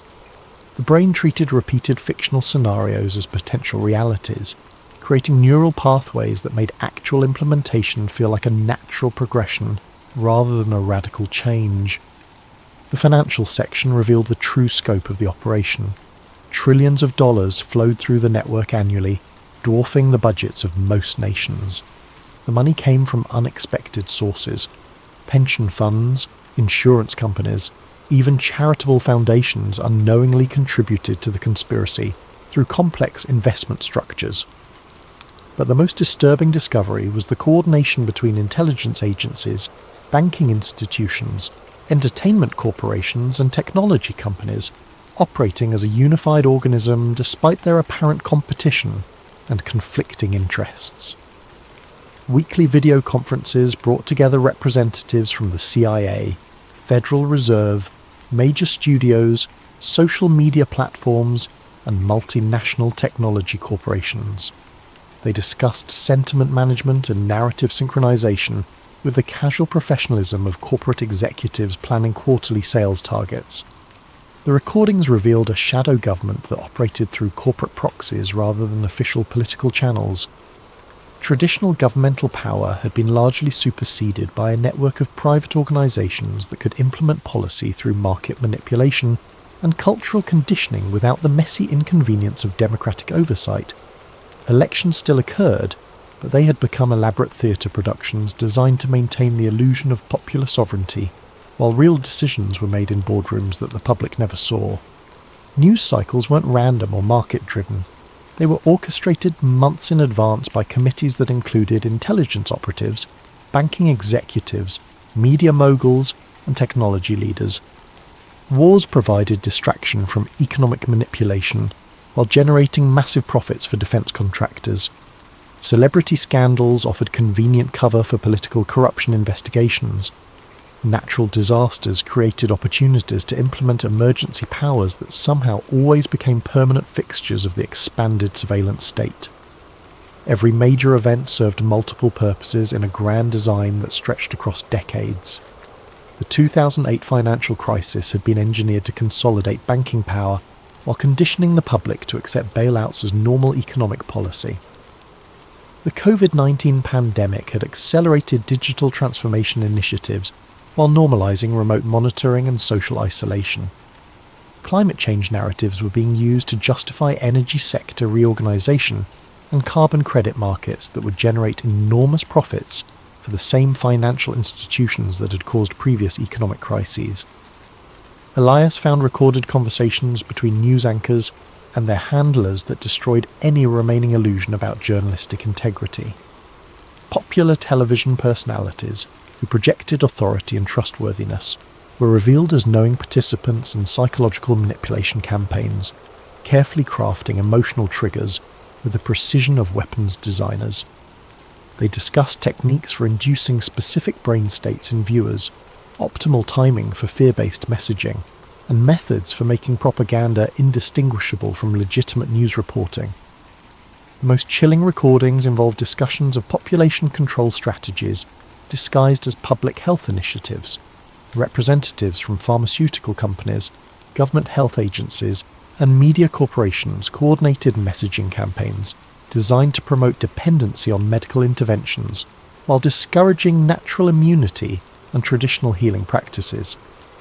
The goal wasn't public health. It was creating a population that required constant pharmaceutical management to function normally.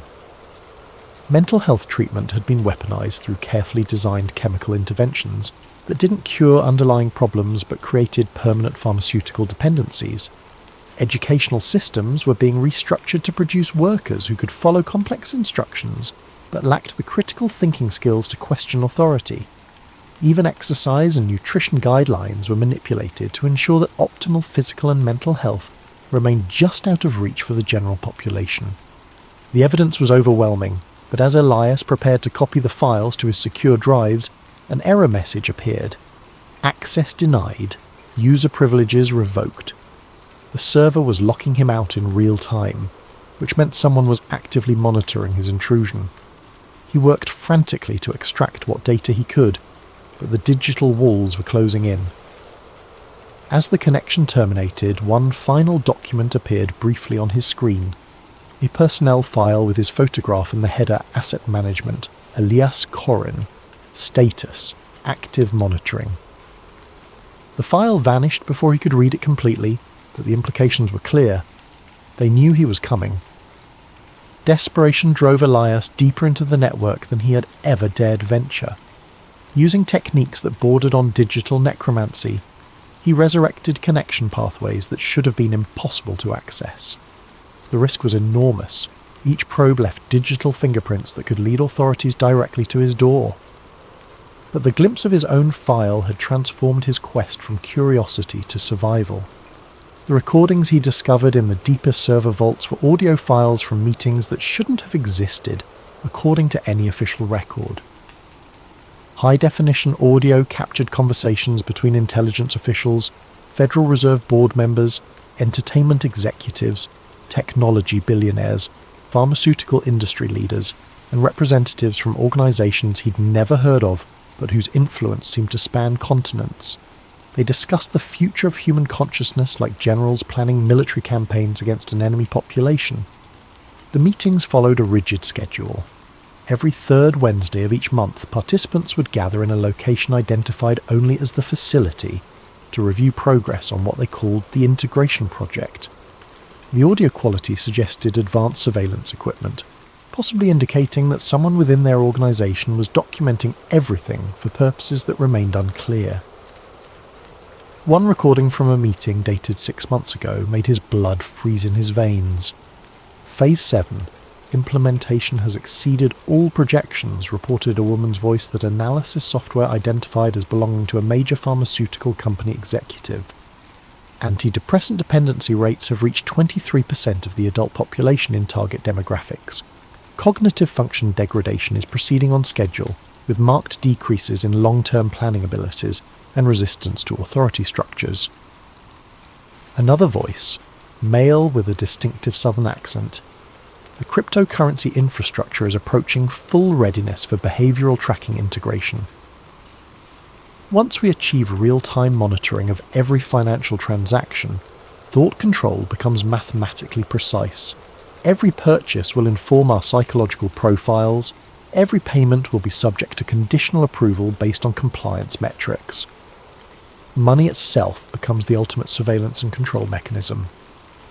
A third voice, older and carrying unmistakable authority. Excellent progress. The entertainment division reports successful integration of transhumanist themes across all major platforms.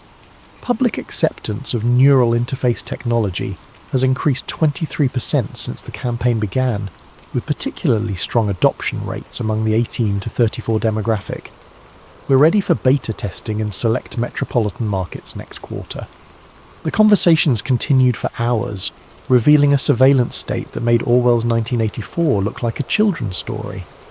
They weren't just watching citizens, they were psychologically profiling entire populations in real time, predicting dissent before it emerged, and neutralizing threats through targeted manipulation rather than direct confrontation. The system was so sophisticated that most people would never realize they were living under complete psychological control. The Integration Project appeared to be the culmination of decades of research into human behavior modification. Rather than controlling people through force or obvious propaganda, They had created a system that guided human decision-making through carefully crafted environmental pressures. Every choice citizens made was influenced by factors they never recognized as external manipulation, creating the illusion of free will while ensuring predetermined outcomes. Food additives that affected brain chemistry, architectural designs that induced specific emotional states, lighting frequencies that influenced circadian rhythms, sound pollution calibrated to create chronic stress. Every aspect of modern life had been optimized to create psychological conditions that made populations easier to manage. The genius was that victims participated willingly in their own subjugation, often defending the very systems that enslaved them. The Watcher Protocol emerged as their most sophisticated tool. Rather than silencing conspiracy theorists and dissidents, they monitored them continuously, studying their methods and psychology. The dial was used to identify others with similar thinking patterns, creating detailed maps of potential resistance before it could organize effectively. But the most chilling revelation was their approach to handling discovered threats. They didn't assassinate or imprison troublesome individuals, they drove them insane. Subtle psychological pressure, engineered coincidences, and carefully orchestrated personal tragedies would destroy a person's credibility and mental stability. Victims became their own worst enemies, discrediting themselves more effectively than any external force could. Elias found case studies documenting the destruction of dozens of individuals who had gotten too close to the truth. Journalists who suffered sudden career implosions, researchers who developed inexplicable mental health problems, hackers who became paranoid and unstable. The pattern was consistent. Initial discovery, followed by escalating pressure until the subject either retreated into obscurity or self-destructed publicly. As he absorbed this information, strange coincidences began occurring in his own life. His internet connection inexplicably slowed at crucial moments. Phone calls developed electronic interference. His food delivery orders were mysteriously cancelled or delayed. Each incident was minor and easily dismissed as random bad luck, but the cumulative effect was unmistakable. Someone was watching. Elias tried to dismiss his growing paranoia as a natural reaction to the disturbing information he was processing. But late at night, when the city was quiet and his monitors provided the only light, he sometimes heard footsteps in the hallway outside his apartment. They would pause at his door for exactly 30 seconds before continuing down the corridor. The recordings had mentioned something else, something that made his hands shake as he worked. Subject 347 shows exceptional pattern recognition abilities. Psychological profile suggests high probability of success in reaching final verification stage. Recommend maintaining current stimuli until extraction protocols can be implemented. He had no way of knowing for certain, but the timing suggested a horrible possibility. He might be Subject 347. The decision to leak his findings publicly felt like stepping off a cliff. Elias had accumulated enough evidence to expose a conspiracy that dwarfed anything in human history, but he knew that releasing it would likely cost him his life, or worse, his sanity. Yet the alternative was remaining silent while humanity sleepwalked toward a digital totalitarianism that would make physical oppression obsolete. He began by seeding information across the dark web's most secure forums, using identity masking techniques that should have made him untraceable. The posts were carefully crafted to appear as random discoveries by different users, avoiding the pattern recognition algorithms that monitored conspiracy communities. Each fragment of evidence was real but incomplete, requiring readers to connect the dots themselves. The response was immediate and disturbing. His posts gained traction quickly, too quickly. Within hours, they were being shared across platforms, analysed by citizen journalists, and discussed in mainstream media as examples of dangerous misinformation. The speed of the reaction suggested a coordinated response, as if the revelation had been anticipated and prepared for in advance. More troubling was the nature of the responses. While some users took the evidence seriously, others immediately began discrediting it with arguments that seemed too sophisticated to be spontaneous. They pointed to technical inconsistencies that Elias was certain didn't exist, questioned source authenticity with forensic expertise that suggested professional training, and redirected discussions toward harmless tangents that neutered the information's impact. Within days, his revelations were being treated as another internet conspiracy theory, filed alongside flat earth theories and lizard people claims. The evidence was dismissed not through logical refutation, but through association with obviously false ideas, a technique the archived documents had called cognitive contamination. As the online discussions evolved, Elias realised he was watching a masterpiece of psychological manipulation in real time. The truth was being buried not through censorship, but through calculated flooding with disinformation. His genuine evidence was drowning in a sea of deliberate nonsense, making it impossible for reasonable people to distinguish fact from fantasy. But the digital warfare was only the beginning. Physical reality began shifting around him in subtle but unmistakable ways. His internet speed slowed to a crawl whenever he tried to upload new evidence. Delivery services could no longer find his address. His phone developed a mysterious static that made conversations nearly impossible. Even his electricity began fluctuating at random intervals, causing his equipment to crash at the most inconvenient moments. The psychological pressure was more sophisticated than anything he had imagined from the case studies. Rather than obvious intimidation, he faced a constant series of minor inconveniences and technical failures that could be dismissed as coincidence by anyone who wasn't experiencing them directly. The effect was maddening, literally. He began questioning his own perceptions, wondering if paranoia was making him see patterns that didn't exist. Sleep became elusive as his apartment filled with unexplained sounds. Electronics hummed at frequencies that seemed designed to prevent rest. The heating system cycled erratically, creating temperature fluctuations that made comfort impossible. Water pressure dropped whenever he tried to shower, and his refrigerator developed a whine that stopped only when he was away from his computer. Friends and family members began expressing concern about his mental state, though he couldn't remember telling them about his research.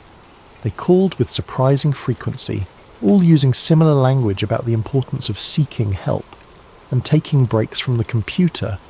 The conversations felt scripted, as if his loved ones were reading from prepared statements. As days blended into a haze of technical failures and social pressure, Elias realised he was living inside one of the case studies he'd discovered. They weren't just monitoring him, they were actively dismantling his life with surgical precision. But unlike the previous victims, he knew what was happening. That knowledge might be his only chance of survival. He had to reach the final layer of the archive before they completed their psychological destruction.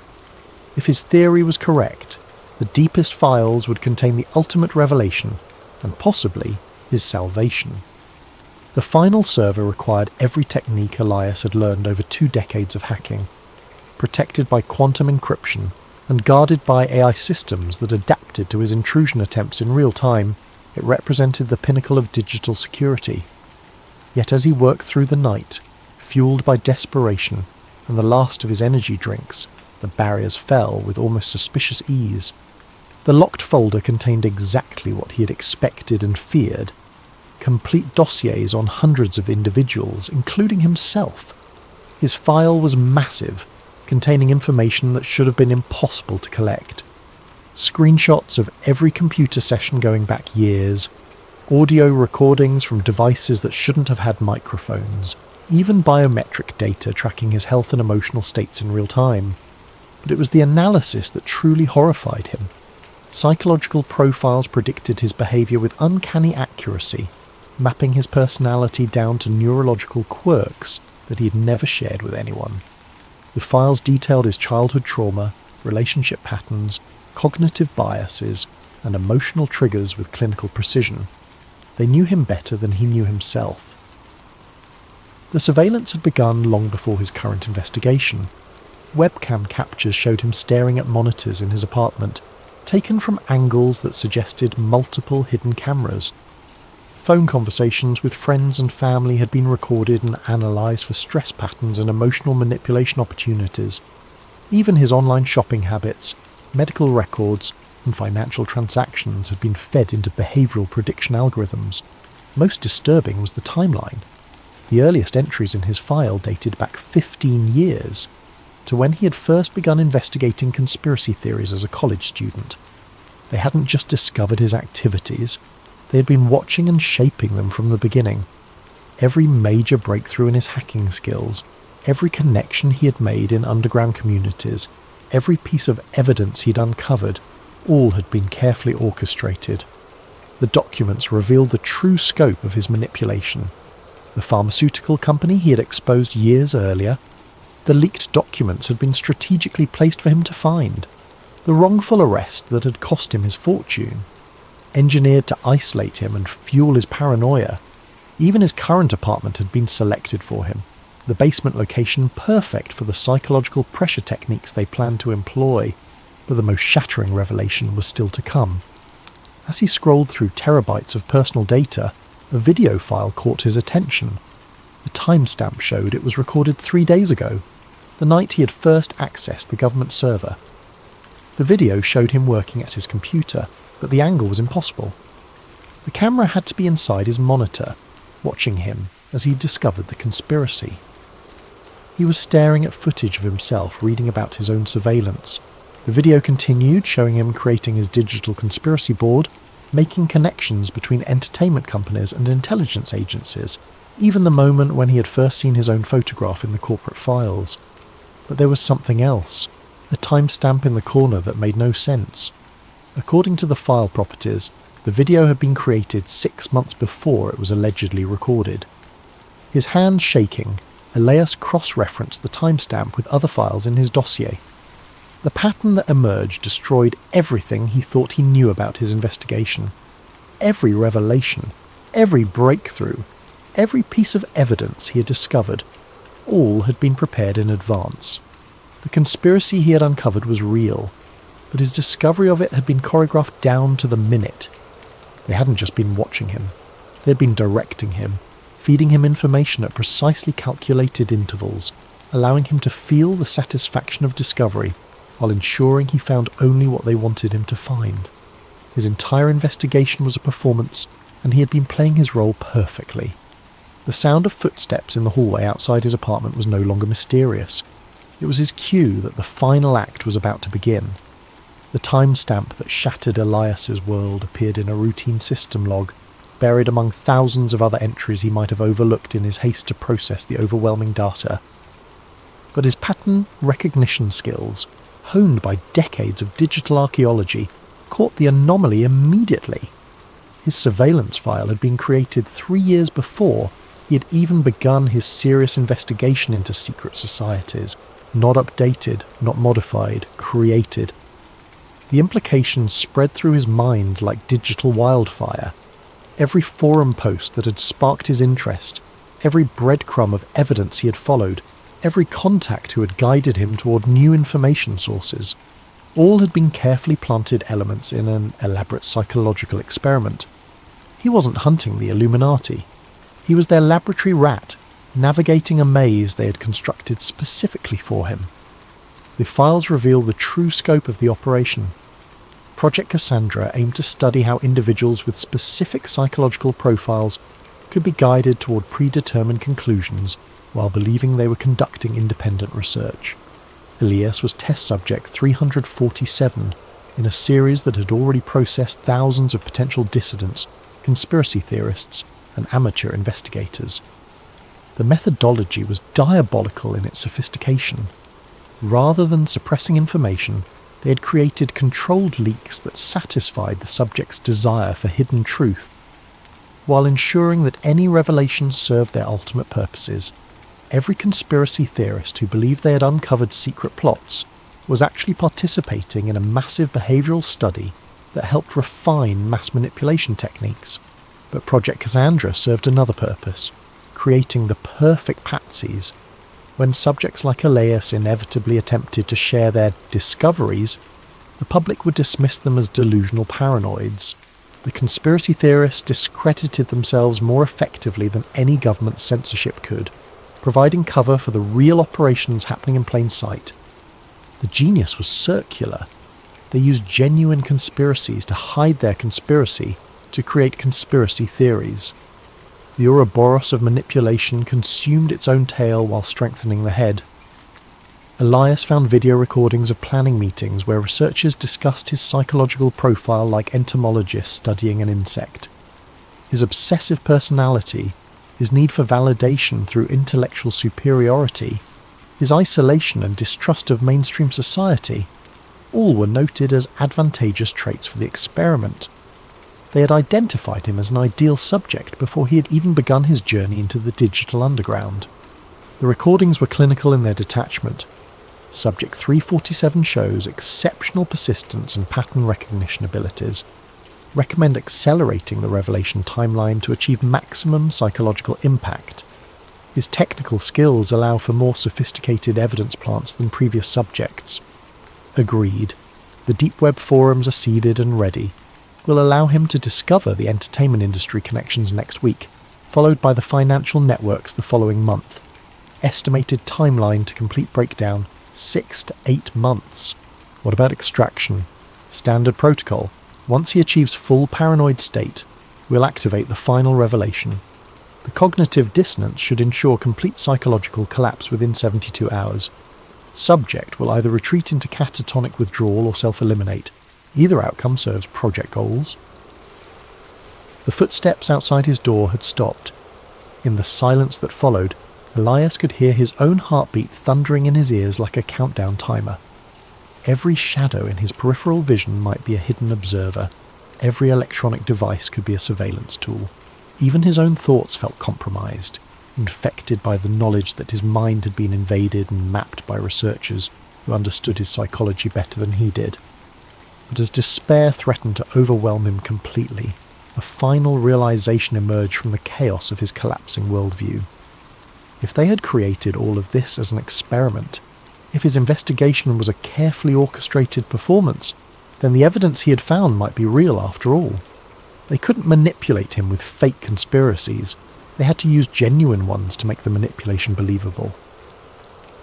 The entertainment industry coordination, the financial manipulation, the psychological conditioning of entire populations, it was all real.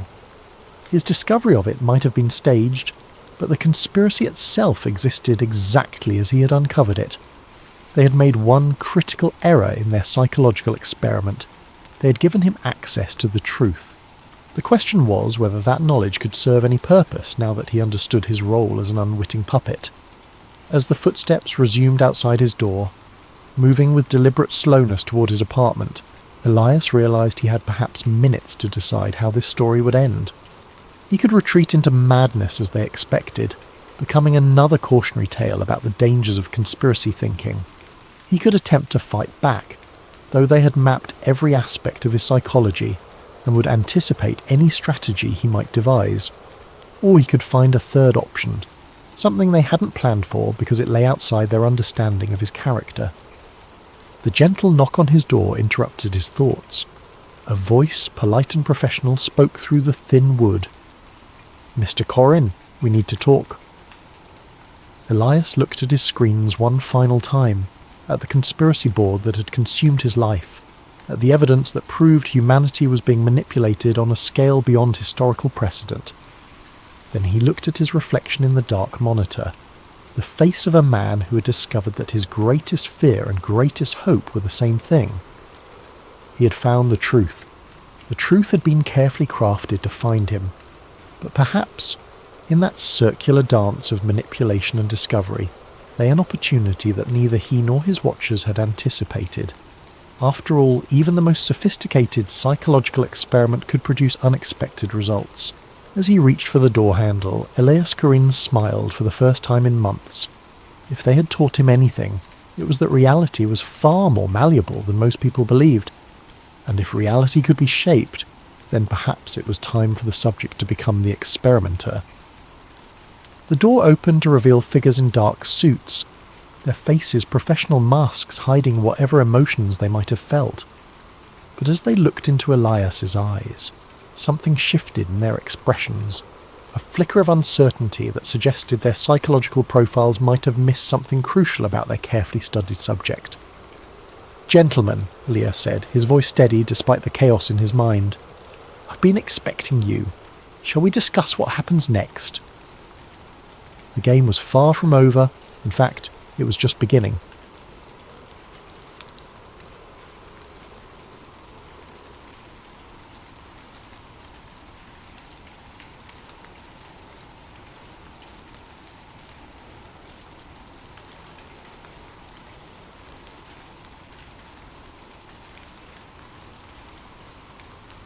Have you ever wondered why ancient monuments across the globe seem to align with mathematical precision?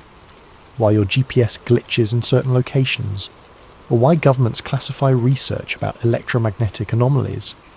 Tonight's story might make you question every map you've ever trusted.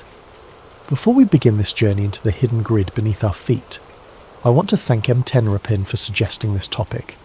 Your video ideas fuel these late-night tales, so please leave your suggestions in the comments below. And if you're ready to uncover the mysteries that keep you awake at night, make sure to like and subscribe to Sleep Theories. Now, dim your lights, settle in, and prepare to discover the truth about the lines that connect our world. My name is Alex Morrison, and I used to believe maps told the truth. As a GIS analyst, that's Geographic Information Systems for those who don't spend their days staring at satellite data and topographical overlays, I thought I understood how the world was organised. Cities here, mountains there, rivers cutting through valleys in predictable patterns carved by millions of years of erosion. Everything had a logical explanation. Everything could be mapped, measured and catalogued. That was before I found the pattern. It started innocently enough. Tuesday morning, October 15th, 8:47 a.m. I was hunched over my dual monitors in a cramped office in Brussels, working for Steinberg Construction Consortium. They'd hired me to evaluate potential sites for a new high-speed rail corridor that would connect Prague to Paris, part of the EU's Green Transportation Initiative. Routine work: overlay environmental data, check for protected sites, identify geological challenges. I'd done it 100 times before, but this time something was different. I was cross-referencing archaeological databases with our proposed route when I noticed it. A series of Neolithic monuments, stone circles, burial mounds, ancient wells, formed an almost perfect line across the landscape. Not just a few sites clustered together, but dozens of them, stretching for hundreds of miles. The proposed railway cut directly across this invisible corridor. At first, I laughed it off. Pattern recognition gone wild, I told myself. The human brain loves to find connections when none exist. But then I pulled up the magnetic anomaly data from the European Space Agency's swarm satellites. The coffee mug slipped from my hand, shattering on the floor. The magnetic variations followed the exact same line. Every single monument sat on a point of electromagnetic disturbance. The precision was impossible. We're talking about structures built 5,000 years apart by cultures that supposedly never interacted, aligned within meters of a magnetic corridor that modern science had only just detected. I should have deleted the file, should have marked the route as approved and moved on with my life. Instead, I zoomed out. The line didn't stop at the edge of my survey area. It continued east through Romania, Turkey, Iran, west through England, across the Atlantic. I pulled up global archaeological databases, my fingers trembling as I plotted point after point. Stonehenge, Avebury, the Externstein, the Oracle at Delphi. Each site fell perfectly along extended trajectories of the same geometric pattern. My phone buzzed. A text from my supervisor. "Morrison, railway assessment due by noon. Stop whatever rabbit hole you're going down." But I couldn't stop. I'd found something that shouldn't exist. A planetary grid mapped by ancient peoples who supposedly thought the Earth was flat, following electromagnetic patterns we'd only discovered in the last century. Either I was losing my mind or I'd stumbled onto the greatest archaeological discovery of the millennium. I chose to believe the latter. That was my first mistake. 3 weeks later, I stood in a frost-covered field 40 kilometres outside Prague, watching my equipment fail in ways that defied every principle of engineering I knew. After discovering the alignment, I'd convinced Steinberg to let me conduct field surveys along the proposed route. Geological stability assessment, I'd called it. What I really wanted was to stand on one of these intersection points myself, to take readings that might explain how ancient peoples had detected magnetic anomalies without compasses or magnetometers. The morning had started normally enough. I'd parked my van on a dirt road near the village of Holubisse, unloaded my survey equipment, and hiked 2 kilometres to the first monument site, a circle of weathered standing stones that locals called Devil's Dance. The temperature hovered just above freezing, and mist clung to the valleys like cotton wool.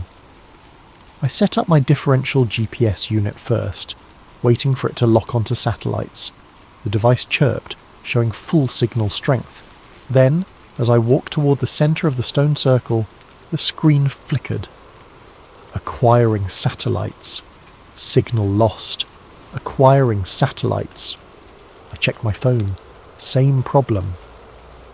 The GPS app showed my location jumping wildly, placing me first in Prague, then Vienna, then somehow in the middle of the Atlantic Ocean. My professional-grade survey unit, accurate to within centimetres under normal conditions, couldn't even determine which continent I was on. The electromagnetic field meter came next. The moment I switched it on, the needle slammed against the maximum reading and stayed there, quivering like it was fighting against invisible restraints.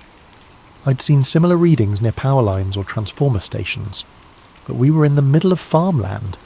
The nearest electrical infrastructure was kilometres away. You shouldn't be here. I spun around. An elderly woman stood at the edge of the field, wrapped in a thick wool shawl. Her face was deeply lined, her eyes the pale blue of winter sky. "I'm sorry," I called out in my broken Czech. She switched to accented English. "This place. It's not for outsiders, not for their machines." She gestured at my equipment with a gnarled finger. "I'm just conducting surveys for the railway," I explained, walking toward her. "Making sure the ground is stable." She laughed, but there was no humour in it. "Stable? This line has been here since before the first stones were raised. Before your railways, before your cities. Our ancestors knew to respect it, to build their monuments as, jak se říká, anchors, to keep the energy flowing properly." "Energy?" I pulled out my tablet, showing her the magnetic anomaly map. "You mean this? You know about the electromagnetic patterns?" Her eyes widened. For a moment she looked genuinely frightened. "You've mapped it? The whole grid?" She grabbed my arm with surprising strength. "You must stop. Some knowledge isn't meant to be documented. They will come for you if you continue." "Who will come?" But she was already walking away, moving faster than seemed possible for someone her age. "The ones who already know," she called back. "The ones who've always known." I wanted to follow her, to demand answers, but my drone chose that moment to fall out of the sky. No warning, no gradual descent. 1 second it was hovering steadily, the next it dropped like a stone, smashing into the frozen ground 20 metres away. As I ran to retrieve it, I noticed something through the trees, a structure that didn't belong. Hidden behind a thick stand of pines was a concrete building, brutalist in design, with narrow windows like suspicious eyes. Military architecture, Cold War era by the look of it. The smart thing would have been to leave immediately. Instead, I collected my broken drone and hiked toward the building. The structure was abandoned but not ancient. Rust streaked the metal door, which hung open on failing hinges. Inside, fluorescent lights dangled from exposed wiring, and the walls were covered in mould that formed patterns like continental drift. But it was the maps that stopped me cold. The entire north wall was covered in them. Topographical maps, geological surveys, electromagnetic readings, layers upon layers of data, some dating back to the 1960s. Red strings connected pins at various locations, creating a web that stretched across Europe.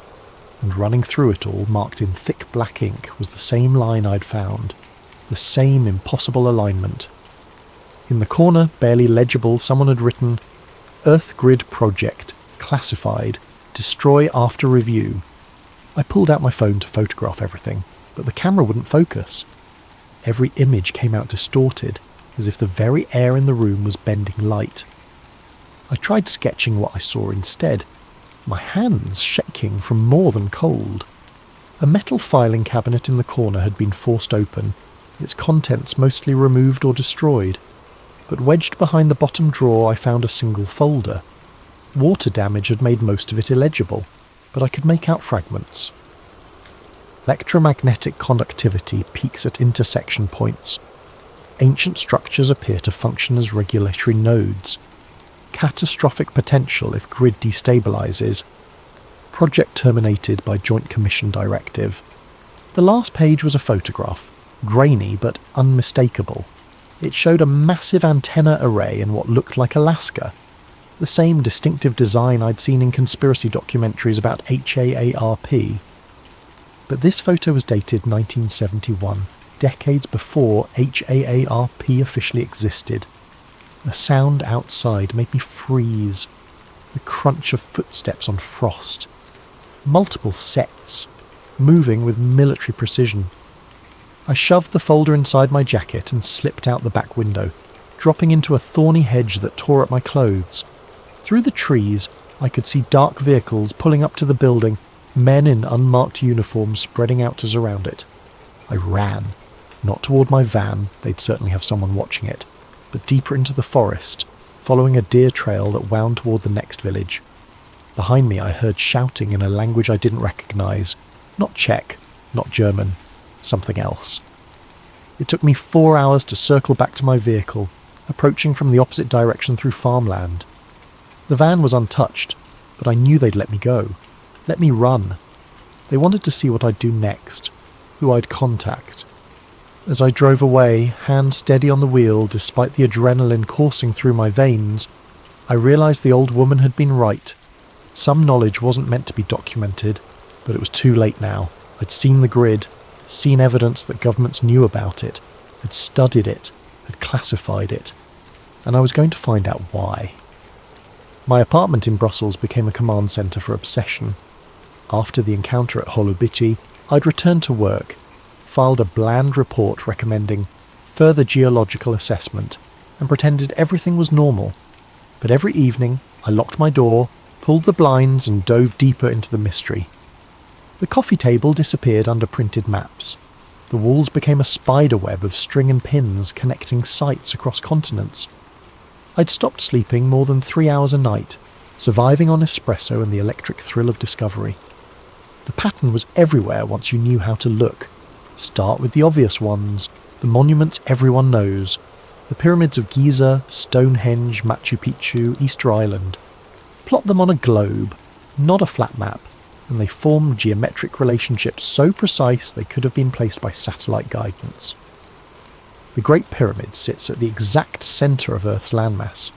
Easter Island is antipodal to the Indus Valley civilization sites. Angkor Wat, the Nazca Lines, and Easter Island form a perfect Great Circle route, but those were just the famous nodes. The real revelation came when I started plotting lesser-known sites. Every major ancient city sat on the grid. Babylon, Persepolis, Constantinople, Carthage, all built at intersection points where multiple energy lines converged. The Romans, master engineers, had built their road system following these same invisible highways. The Silk Road traced a major east-west corridor. Even modern cities clustered around the same points: New York, London, Tokyo, Cairo. It wasn't random. It couldn't be. I pulled declassified documents from every database I could access. The US Freedom of Information Act, the UK National Archives, leaked Soviet files from the fall of the USSR. Most of it was useless. Budget reports, personnel transfers, bureaucratic minutiae. But buried in the noise were fragments of something bigger. Project Stargate, the CIA's remote viewing program, included maps marking psychic hotspots that matched my grid lines perfectly. Operation Paperclip scientists had studied Earth radiation patterns in the 1950s. The Soviets had run something called Program Sputnik Grid that involved placing sensors at ancient monument sites across their territory. The most intriguing find came from a 1962 Canadian military report about the construction of the DEW line, the distant early warning radar system across the Arctic. An engineer named Captain Lawrence Brennan had noted persistent electromagnetic anomalies at certain locations that required special shielding for equipment. His proposed sites for radar stations, plotted on my grid, formed a perfect arc along a major ley line.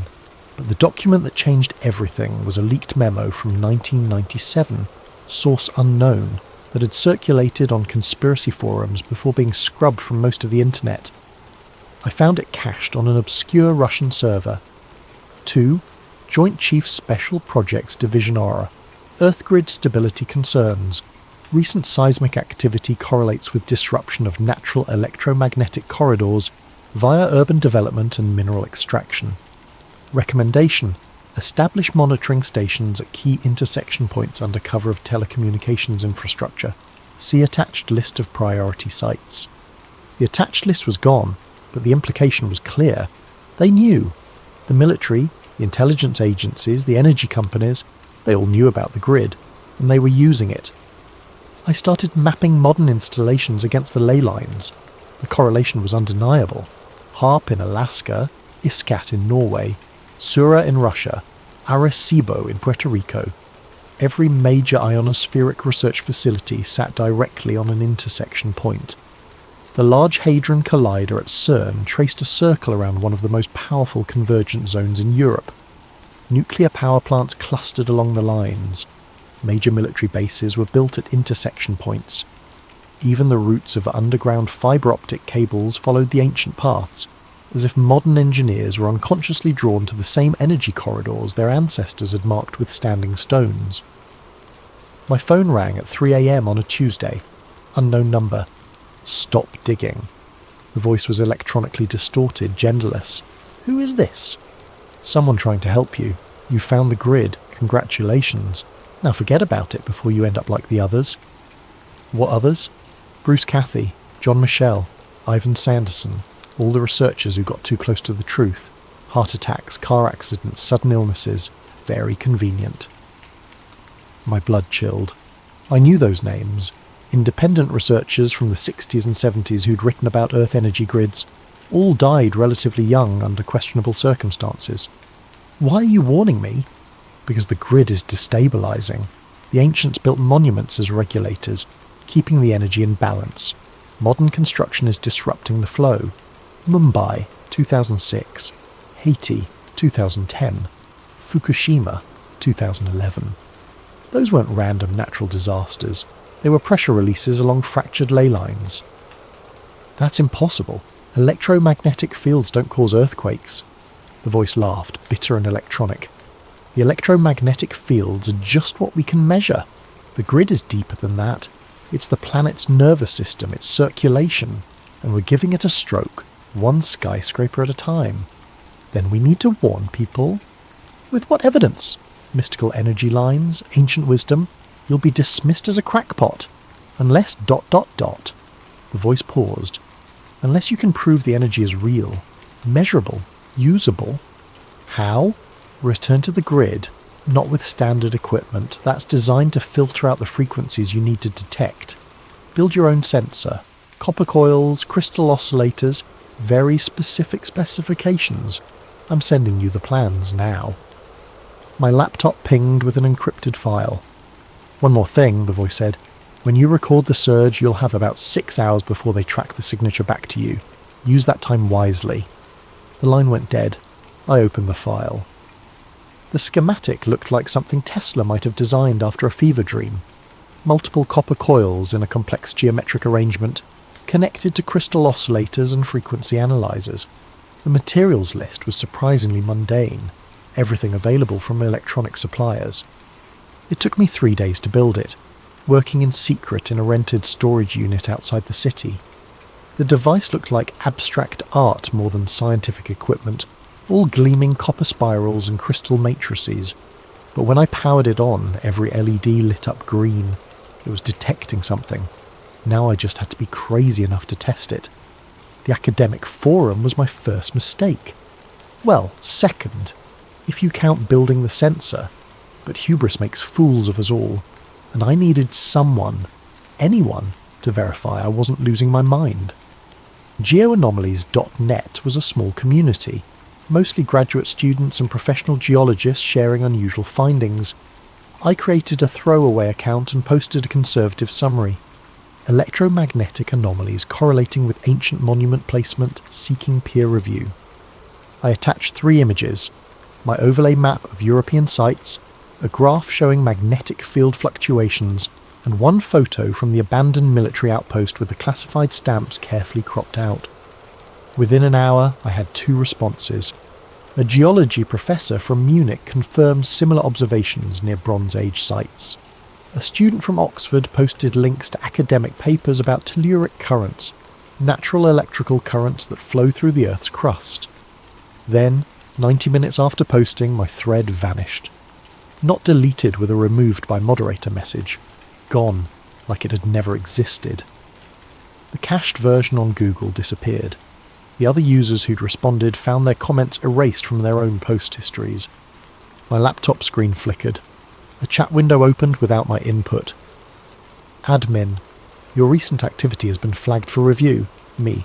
What activity? Who is this? Admin. Consider this a courtesy warning. Cease your current research immediately.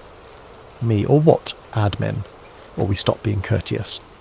The chat window closed itself. When I tried to screenshot the conversation, my laptop blue-screened. It took 20 minutes to restart, and when it did, my hard drive had been wiped. Not formatted, wiped.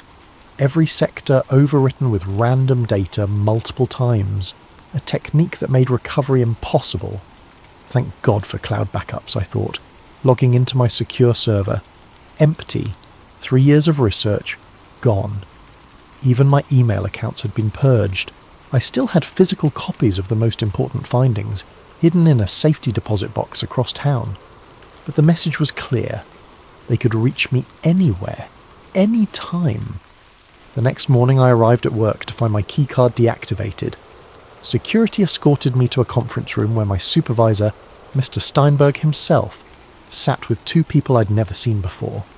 A woman in a severe black suit and a man who looked like he'd been carved from granite, both with a kind of posture that screamed military. Alex, Steinberg began, sweating despite the air conditioning. These representatives from the European Infrastructure Security Division have some concerns about your recent surveys. I'd never heard of the European Infrastructure Security Division. I doubted it existed on any official registry. The woman smiled without warmth. Mr. Morrison, your work on the railway project has been exemplary. However, we've noticed some unusual patterns in your research that fall outside the project's scope. I'm thorough, I said. I investigate all factors that might affect construction, including archaeological sites hundreds of kilometres from the proposed route.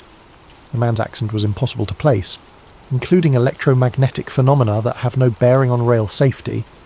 I believe they do have bearing. What you believe is irrelevant. The woman pulled out a tablet showing my deleted forum post. Discussing classified military research on public forums is a serious offence. Classified? I found those maps in an abandoned... Mr. Morrison... Her voice could have frozen helium. You're being terminated from this project, effective immediately. Your severance package is generous, contingent on signing this NDA. She slid a document across the table. You'll cease all research related to electromagnetic anomalies, ancient monuments, or what you call ley lines. Any violation will result in prosecution under the European Security Act. I looked at Steinberg. He wouldn't meet my eyes. And if I refuse? The man leaned forward. Your visa expires in 6 weeks. Your bank accounts are already frozen pending investigation of potential fraud. Your academic credentials are under review. Would you like me to continue? The threat was clear. Sign and walk away with something or lose everything and possibly face imprisonment. I signed. They confiscated my company laptop, my access badges, even my parking pass. The woman handed me a business card with no name, just a phone number. If you remember any details you'd like to share about your research, call this number. We reward cooperation. I was escorted out of the building like a criminal, my colleagues staring as security watched me pack my desk. The personal items fit in a single cardboard box, a coffee mug, some photos, a stress ball shaped like Earth. They even checked those before letting me leave. On the tram ride home, I noticed the man 3 seats back. Grey coat, newspaper held too high, wearing sunglasses despite the overcast sky. When I got off 2 stops early, he followed. When I ducked into a cafe, he positioned himself across the street. They were watching me, fine, let them watch. That night I made a decision. If they wanted to threaten me, surveil me, erase my work, they'd already shown their hand. Whatever was hidden in the Earth's electromagnetic grid was important enough to destroy careers over, which meant it was important enough to risk everything to expose. I had one advantage. The sensor I'd built was hidden in the storage unit, registered under a false name paid in cash. They didn't know about it yet. The anonymous contact had said I'd have 6 hours after recording the surge before they tracked it. 6 hours to gather proof and upload it somewhere they couldn't reach. I started planning. The winter solstice seemed appropriate. December 21st, the longest night of the year, when ancient monuments worldwide align with celestial events. If the Earth's energy grid responded to cosmic cycles, this would be the night to prove it. I chose a site carefully, the intersection of 3 major ley lines near Carnac in Brittany, France. The famous stone rows there were just the visible part of a massive Neolithic complex, most of it on private land away from tourist routes. I'd identified a specific confluence point in a forest grove, marked by a small standing stone unknown to archaeology. The 2-week preparation was meticulous. I withdrew cash gradually, never more than €200 at a time, bought a used van with fake registration, gathered camping equipment, emergency supplies, and most importantly a satellite internet transmitter that could upload directly to multiple servers simultaneously. They were still watching me in Brussels, but their surveillance had grown lazy. Same operative, same patterns. On December 19th, I led him on a boring tour of grocery stores and laundromats, then slipped out the back of a cinema showing a 3-hour film. By the time he realised I was gone, I was already crossing into France on secondary roads. The grove near Carnac was exactly as satellite images had shown, a circle of ancient oaks surrounding a moss-covered menhir about 2 metres tall. The stone was carved with spiral patterns worn nearly smooth by millennia of weather. When I placed my hand on it, I felt a subtle vibration, like standing near a massive subwoofer playing below human hearing.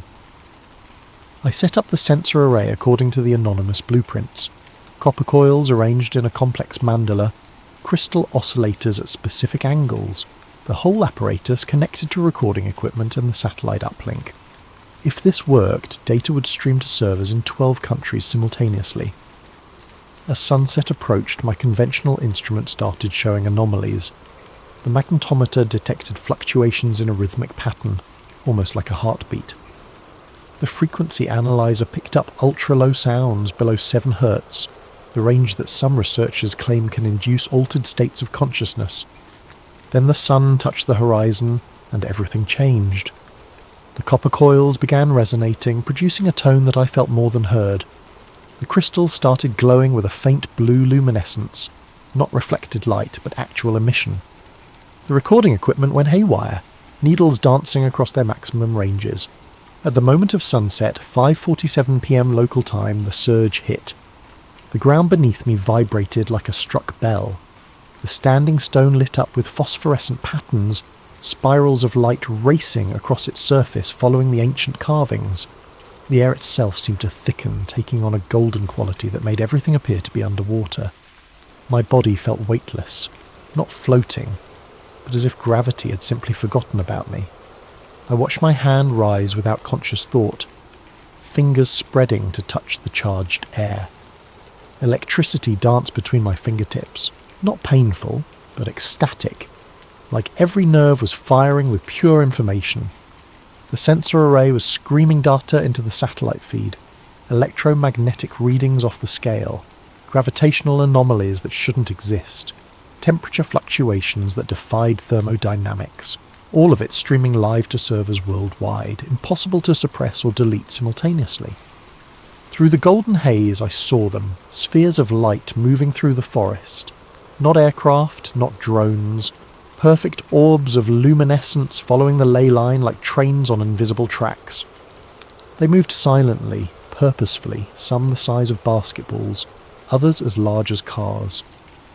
One passed directly over me, and for a moment I felt connected to something vast, a network of energy that wrapped the planet like neural pathways. The revelation hit me all at once. The ley lines weren't just electromagnetic corridors, they were conscious. Not alive exactly, but aware. The Earth itself was a single vast organism, and these lines were its sensory network, its method of experiencing and responding to everything on its surface. The ancient builders hadn't just discovered the grid, they'd communicated with it. Their monuments were interface points, allowing human consciousness to merge temporarily with planetary awareness. That's why sacred sites induced religious experiences. That's why people felt transformed at these locations. And now, modern civilization was damaging this network. Every skyscraper driven deep into the earth, every mine boring through the corridors, every electromagnetic broadcast interfering with the natural frequencies, we were giving the planet the equivalent of nerve damage. The surge peaked at 6:13 p.m, lasting exactly 26 minutes. Then, as suddenly as it began, everything stopped. The lights vanished. The stone went dark. My equipment powered down simultaneously, despite having hours of battery remaining. In the sudden silence, I heard vehicles approaching. Many vehicles. I grabbed the memory cards from the recording equipment and ran. Behind me, floodlights blazed to life, turning the grove into harsh daylight. Voices shouted in multiple languages. A helicopter thundered overhead, its searchlights sweeping through the trees. But I'd prepared for this. My real van was hidden 2 kilometers away. The one by the grove was a decoy, purchased for this specific purpose. While they surrounded it, I was already driving down back roads toward a safe house I'd arranged weeks earlier. The data had uploaded successfully. 87 gigabytes of impossible readings that proved the Earth's energy grid was real, measurable, and more powerful than anyone imagined. Within hours, it would be mirrored on servers worldwide, impossible to suppress completely. But as I drove through the darkness, one thought haunted me. If the grid was conscious, if the Earth itself was aware, what did it think of what we were doing to it? And more terrifyingly, how long before it decided to stop tolerating us? The safe house was a converted barn in the Pyrenees, owned by a conspiracy theorist named Marcus, who'd contacted me through encrypted channels after my data went live. He believed the government was controlling weather through chemtrails, which was absurd, but he also had solar panels, satellite internet, and absolutely no trust in authority. Exactly what I needed. For 3 days, I watched my findings ripple across the internet.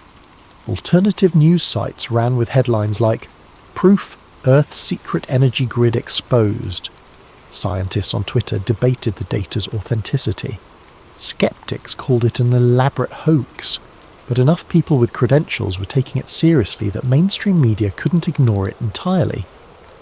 Then Marcus knocked on my door at dawn on the 4th day. "You have a visitor, says you're expecting him." I wasn't expecting anyone.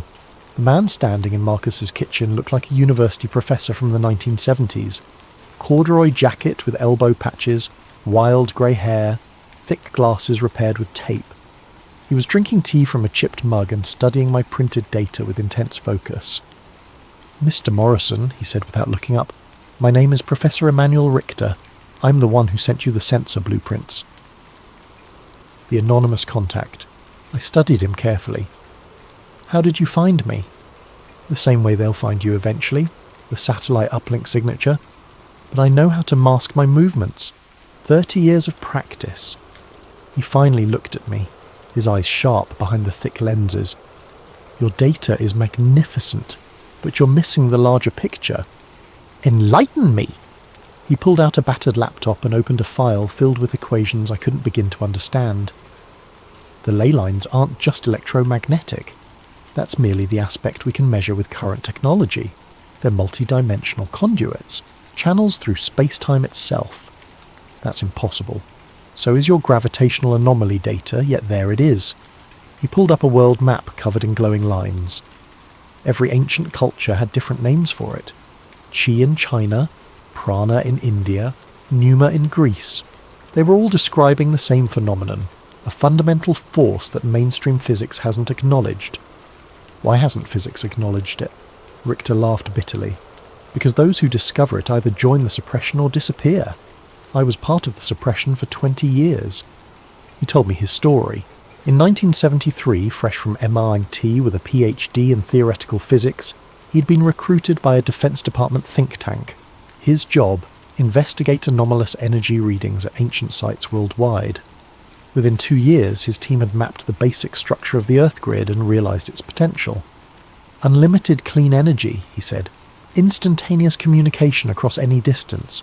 Even manipulation of localised space-time. The military applications were obvious, but so were the benefits for humanity.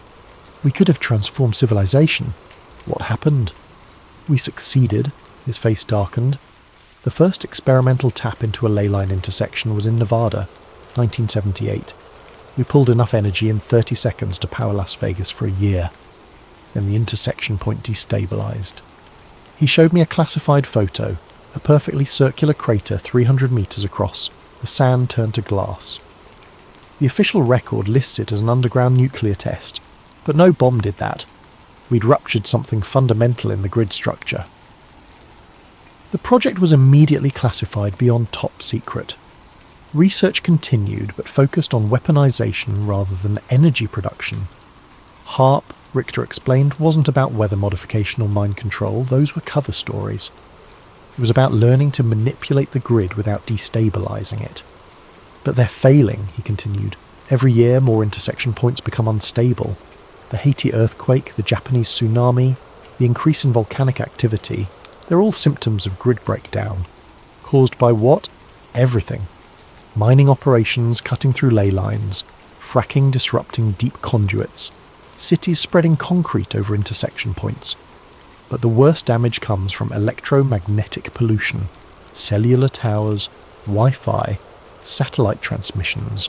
We're drowning out the Earth's natural frequency. He pulled up another image, a graph showing electromagnetic background radiation over time. It had increased 10,000-fold since 1900. The ancients understood balance, Richter said. Their monuments weren't just markers, they were regulators. Stone circles amplified and stabilized the energy. Pyramids acted as capacitors, storing excess power. Temple complexes provided controlled release points. It was a planetary management system maintained for thousands of years. Until we forgot. Until we were made to forget. His expression hardened. The knowledge was deliberately suppressed. First by religions that wanted monopolies on spiritual experience, then by governments that wanted monopolies on power, now by corporations that profit from scarcity. A car engine growled outside. Marcus appeared in the doorway, shotgun in hand. 3 black SUVs coming up the mountain road. Richter stood calmly. They tracked me, not you. I've been sloppy, getting old, I suppose. He handed me a flash drive. Everything I couldn't publish, 40 years of research, the complete grid map, the frequency specifications, the names of everyone involved in the cover-up. Come with me, I said. We can both run. I'm 73 years old, Mr. Morrison. I've been running since 1991. He smiled sadly. But information wants to be free. Upload that data everywhere. Send it to journalists, scientists, anyone who'll listen. Make it impossible to suppress. The vehicles were getting closer. Marcus was already at his truck, engine running. Richter walked to the door, then turned back. One more thing. The grid isn't just breaking down, it's evolving. The electromagnetic pollution we're producing is forcing it to adapt, to develop new pathways. The lights you saw at Karnak, they're increasing worldwide. The grid is trying to heal itself, but if we don't stop interfering, he shook his head, the Earth will protect itself, even if that means eliminating the infection. We're the infection? From the planet's perspective? Yes. He walked out to meet the SUVs. I ran to Marcus's truck and we tore down the back road as fast as the ancient vehicle could manage. In the mirrors, I saw men in tactical gear surrounding the farmhouse. Richter stood in the doorway, hands raised, dignity intact, even in surrender. We drove for 6 hours, changing vehicles twice, before I felt safe enough to stop. In a roadside motel that still used actual keys, I opened Richter's flash drive. The data was staggering. Detailed maps of every ley line intersection on Earth. Energy readings from 6 decades of secret monitoring. Photos of ancient sites I'd never heard of, all showing the same telltale signs of grid integration. And a list of names. Politicians, CEOs, military leaders, all aware of the grid's existence, all complicit in hiding it. But most importantly, there were the repair protocols. Richter's team had developed methods to stabilise damaged intersection points, to restore the grid's natural balance, the knowledge to undo decades of damage, the blueprints for saving the planet's nervous system. The cafe in Prague is busy enough that I blend in, anonymous among the tourists and students. My laptop is connected through 7 proxy servers, my identity masked by layers of encryption that would make the NSA proud. The barista brings my 3rd espresso of the morning, and I nod my thanks without looking up from the screen. The world has changed since Karnak. Not visibly. The same traffic jams clog the streets, the same politicians make the same promises, the same corporations chase the same profits. But underneath, in the invisible currents that connect all things, something fundamental has shifted. Richter's data didn't just expose the conspiracy, it provided a roadmap for resistance. The first wave of releases came through WikiLeaks, the Panama Papers network, and a dozen smaller journalism outlets simultaneously. By the time the suppression teams realised the scope of the leak, copies were already spreading across the dark web faster than they could be eliminated. The names, the cover-up, the military applications, all of it laid bare for anyone willing to look. The mainstream media tried to ignore it at first, then dismissed it as fringe pseudoscience. But when MIT physicists began replicating the sensor readings, when archaeological teams started confirming the monument alignments, when seismologists noticed the correlation between grid disruption and earthquake patterns, denial became impossible. The second wave was more practical. Anonymous networks of researchers, hackers and activists began building Richter's stabilization devices. The components were surprisingly accessible. Copper coils, quartz crystals, simple electronics. Within months, guerrilla grid repair operations were springing up worldwide. They called themselves the Earth Guardians, though the media branded them eco-terrorists after the first infrastructure disruption. A cellular tower in California went offline for 3 days when activists installed a resonance dampener at its base. A fracking operation in Pennsylvania was forced to shut down when mysterious equipment failures plagued their site. The authorities couldn't understand how protesters were disabling billion-dollar installations with what looked like art projects. They still don't understand that they're not fighting the technology, they're working with it. The grid wants to heal itself, we're just helping it remember how. The third wave is happening now, and it's the most dangerous one yet, because the Earth is starting to respond. I click through the news feeds on my encrypted browser. A magnitude 6.2 earthquake in Nevada, precisely centred on a classified military facility. The official story blames shifting tectonic plates, but satellite images show the epicenter as a perfect circle exactly 300 metres across, the same dimensions as Richter's 1978 crater. The Earth is healing that old wound, and anything built on top of it is simply relocated. Similar natural disasters are occurring worldwide. A mysterious sinkhole swallowed a Chinese mining operation that was drilling through a major ley line. The Large Hadron Collider experienced a catastrophic failure that physicists can't explain. Every component simply stopped working simultaneously, as if the Earth itself had withdrawn permission for the experiment. The most telling incidents are the recoveries. Ancient sites that had been disrupted by modern construction are spontaneously healing. The stones of Avebury, displaced by roads and buildings, have begun generating electromagnetic fields so powerful that nearby electronic equipment fails. The original Nazca lines in Peru are glowing again, visible from space without infrared enhancement. Reports of luminous phenomena are increasing exponentially. The same spheres of light I witnessed at Karnak are now appearing at intersection points across the globe. The scientific community calls them ball lightning or atmospheric plasma events, but those of us who know the truth understand what we're seeing. The Earth's immune system activating, my encrypted messenger pings, a new report from our monitoring station in Scotland. Roslyn Chapel energy spike recorded at 14:47 GMT. Visual confirmation of grid activation. Stone began resonating at 7.83 Hz for approximately 30 minutes. local electronics disrupted in 2-kilometre radius. Phenomenon spreading along ley line toward Edinburgh. Estimate arrival in 6 hours. 7.83 Hertz. The Schumann resonance, the Earth's natural frequency. The planet is remembering how to sing. I close the laptop and step outside. Prague sprawls before me, a modern city built atop ancient foundations, and I can feel the tension beneath its streets. 3 major ley lines converge under Wenceslas Square, their intersection buried under centuries of construction. The grid flows around the obstruction now, like water around a stone, but the pressure is building. Soon, the Earth will decide whether to accommodate our cities or reclaim its sacred geometry. And honestly, after seeing what we've done to the planet's nervous system, I'm not sure I'd blame it for choosing reclamation. My phone buzzes, a text from an unknown number. Café Louvre, corner table, 5 minutes. I almost ignore it. Anonymous contacts have led to both salvation and near capture over the past 6 months. But something about the message feels different, urgent without being threatening. The Café Louvre is just around the corner, a historic establishment that once hosted Einstein and Kafka. I find the corner table occupied by a woman in her 50s, professionally dressed but with the weathered hands of someone who works outdoors. Her eyes are the pale blue of winter sky. It takes me a moment to recognise her without the wool shawl. The old woman from Holubis, the one who warned me to stop digging.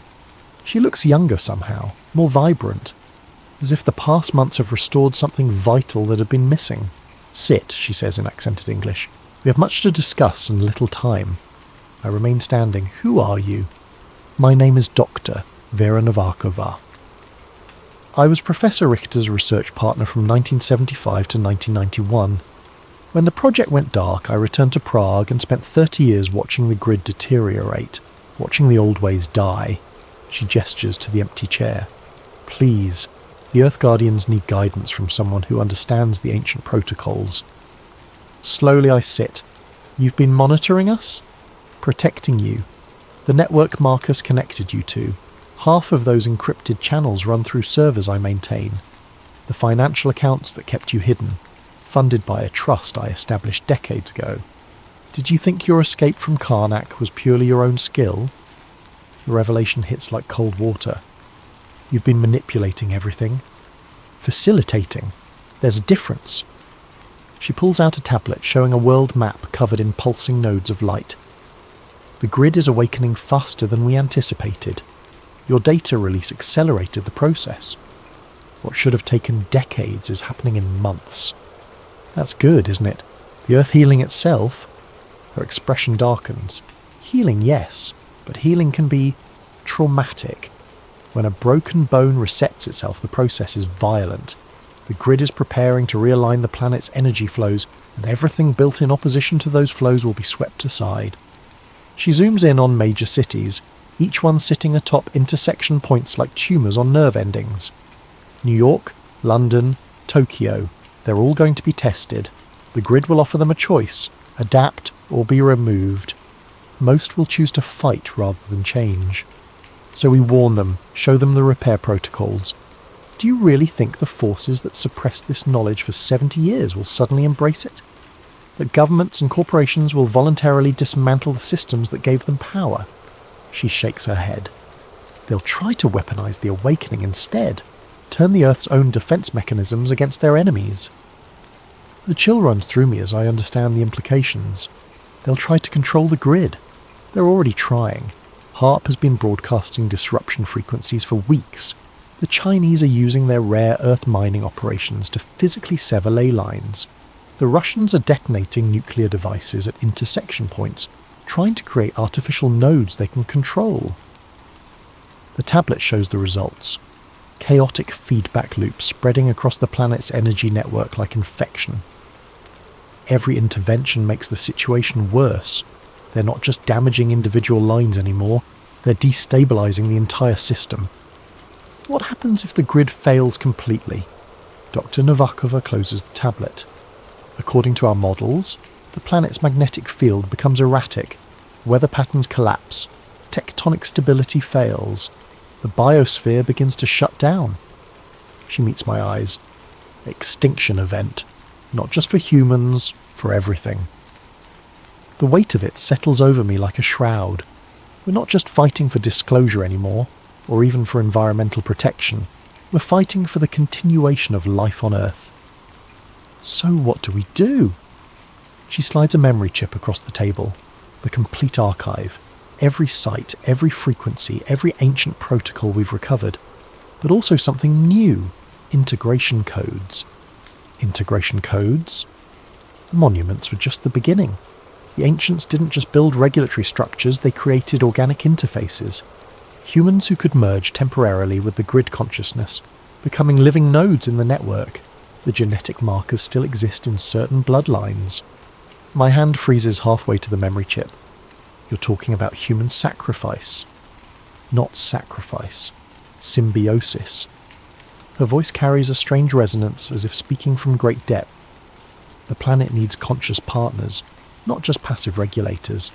People willing to become part of the grid itself to help guide the awakening. And you think I'm one of these bloodlines? I know you are. The way you responded to the energy at Karnak, the ease with which you detected the grid patterns, these aren't learned skills, Mr. Morrison. They're genetic memories. She stands, leaving the chip on the table. The network is ready to make you an offer. Full integration. Consciousness expanded beyond individual awareness. Partnership in planetary stewardship. In exchange for what? Your human life. Your individual existence.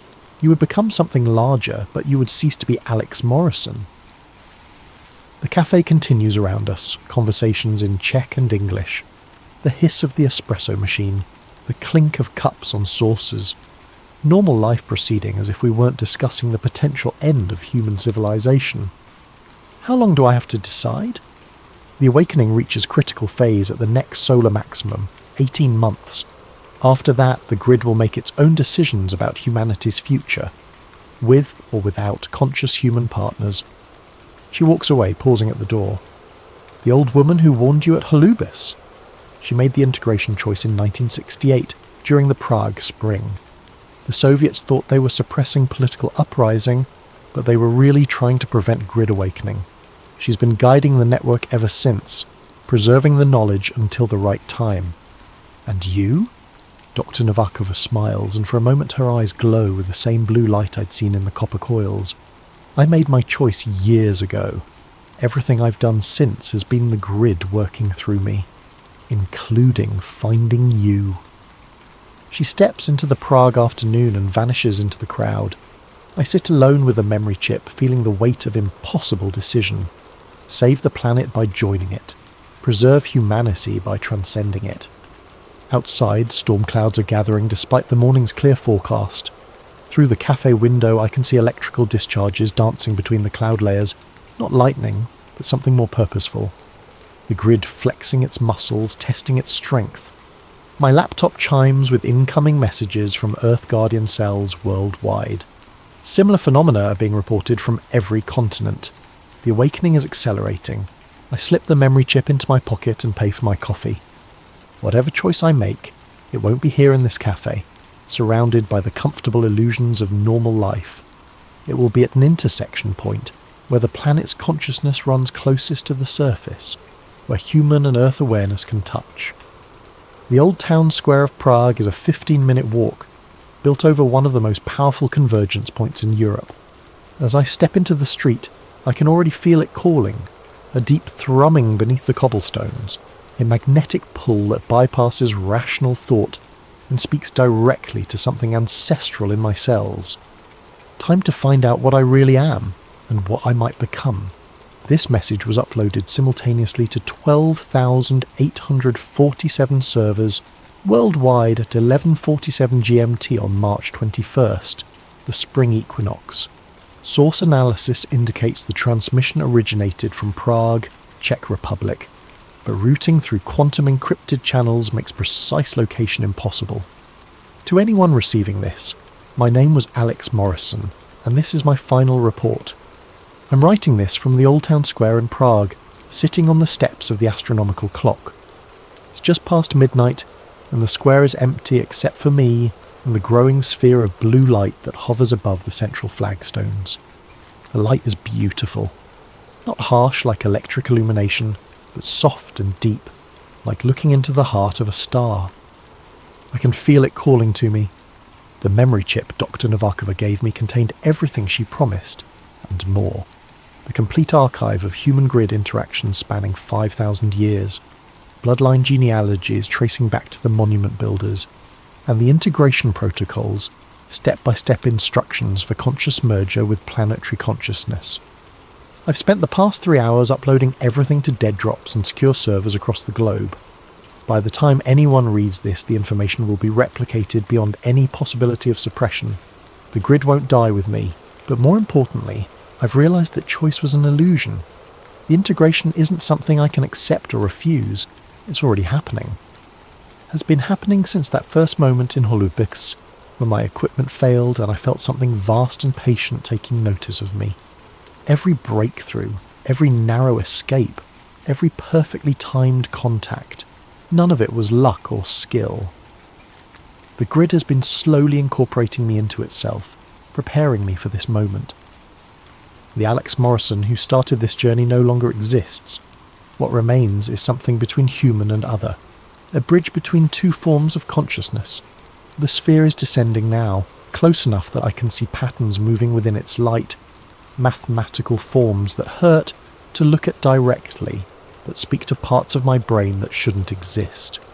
I understand now why the ancients built their monuments with such precision. They weren't following blueprints, they were translating visions like this one into stone and earth. Around the world, others are receiving similar calls. The bloodlines are awakening.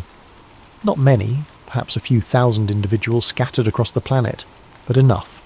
Enough to serve as living nodes in the network, enough to help guide the transformation. Because that's what this is. Not an ending, but a metamorphosis. The environmental crisis, the grid breakdown, the increasing natural disasters, they're birth pangs. The Earth is evolving into something new, something that can consciously participate in cosmic processes instead of simply enduring them.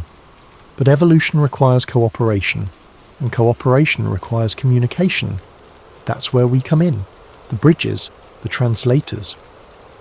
I can feel my individual thoughts beginning to merge with something infinitely larger, not lost, expanded, like a drop of water finally understanding that it was always part of the ocean. The fear is gone now, replaced by wonder at the sheer scope of what I'm becoming part of. The sphere touches my forehead, and suddenly I can perceive the entire planet as a single living system. Every heartbeat, every breath, every growing plant and moving animal connected by streams of light that pulse in perfect rhythm. The ley lines aren't empty channels. They're full of consciousness, carrying the thoughts and dreams and experiences of everything that has ever lived on Earth. And beyond Earth, other networks stretch across the galaxy. Planetary minds in conversation across impossible distances, sharing the wisdom gained from billions of years of conscious evolution. We're not alone. We never were. We just weren't developed enough to hear the conversation. Until now, the transformation is accelerating. I can feel other nodes coming online. In the Amazon rainforest, where an indigenous shaman stepped into a similar sphere of light.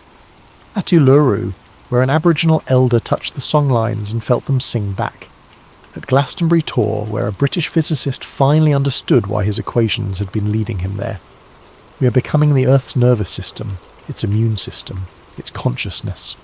The governments and corporations will try to fight this change, of course. They'll use their weapons and their machines and their desperate attempts to control forces they can't comprehend. But they're fighting the planet itself now, and planets are patient in ways that human institutions cannot imagine. Some cities will fall, some systems will collapse, but from the wreckage something better will grow. A civilization in harmony with its living world instead of at war with it. The survivors will learn to listen to the Earth's voice, to build with the grid instead of against it, to see themselves as part of a larger organism instead of its masters. It won't be easy, evolution never is, but it will be beautiful. The light is surrounding me completely now. I can barely remember being separate from it. Soon this human form will dissolve, and what was Alex Morrison will become part of something vast and interconnected and eternal. But first, one final message for anyone who finds this record. The grid is not our enemy. It never was. It's our mother, our teacher, our future. Those of you who can feel its call, don't resist. Step into the light. Become part of the solution.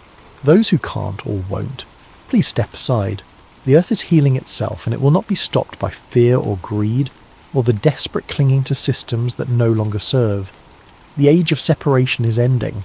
The age of integration has begun. Welcome to the awakening.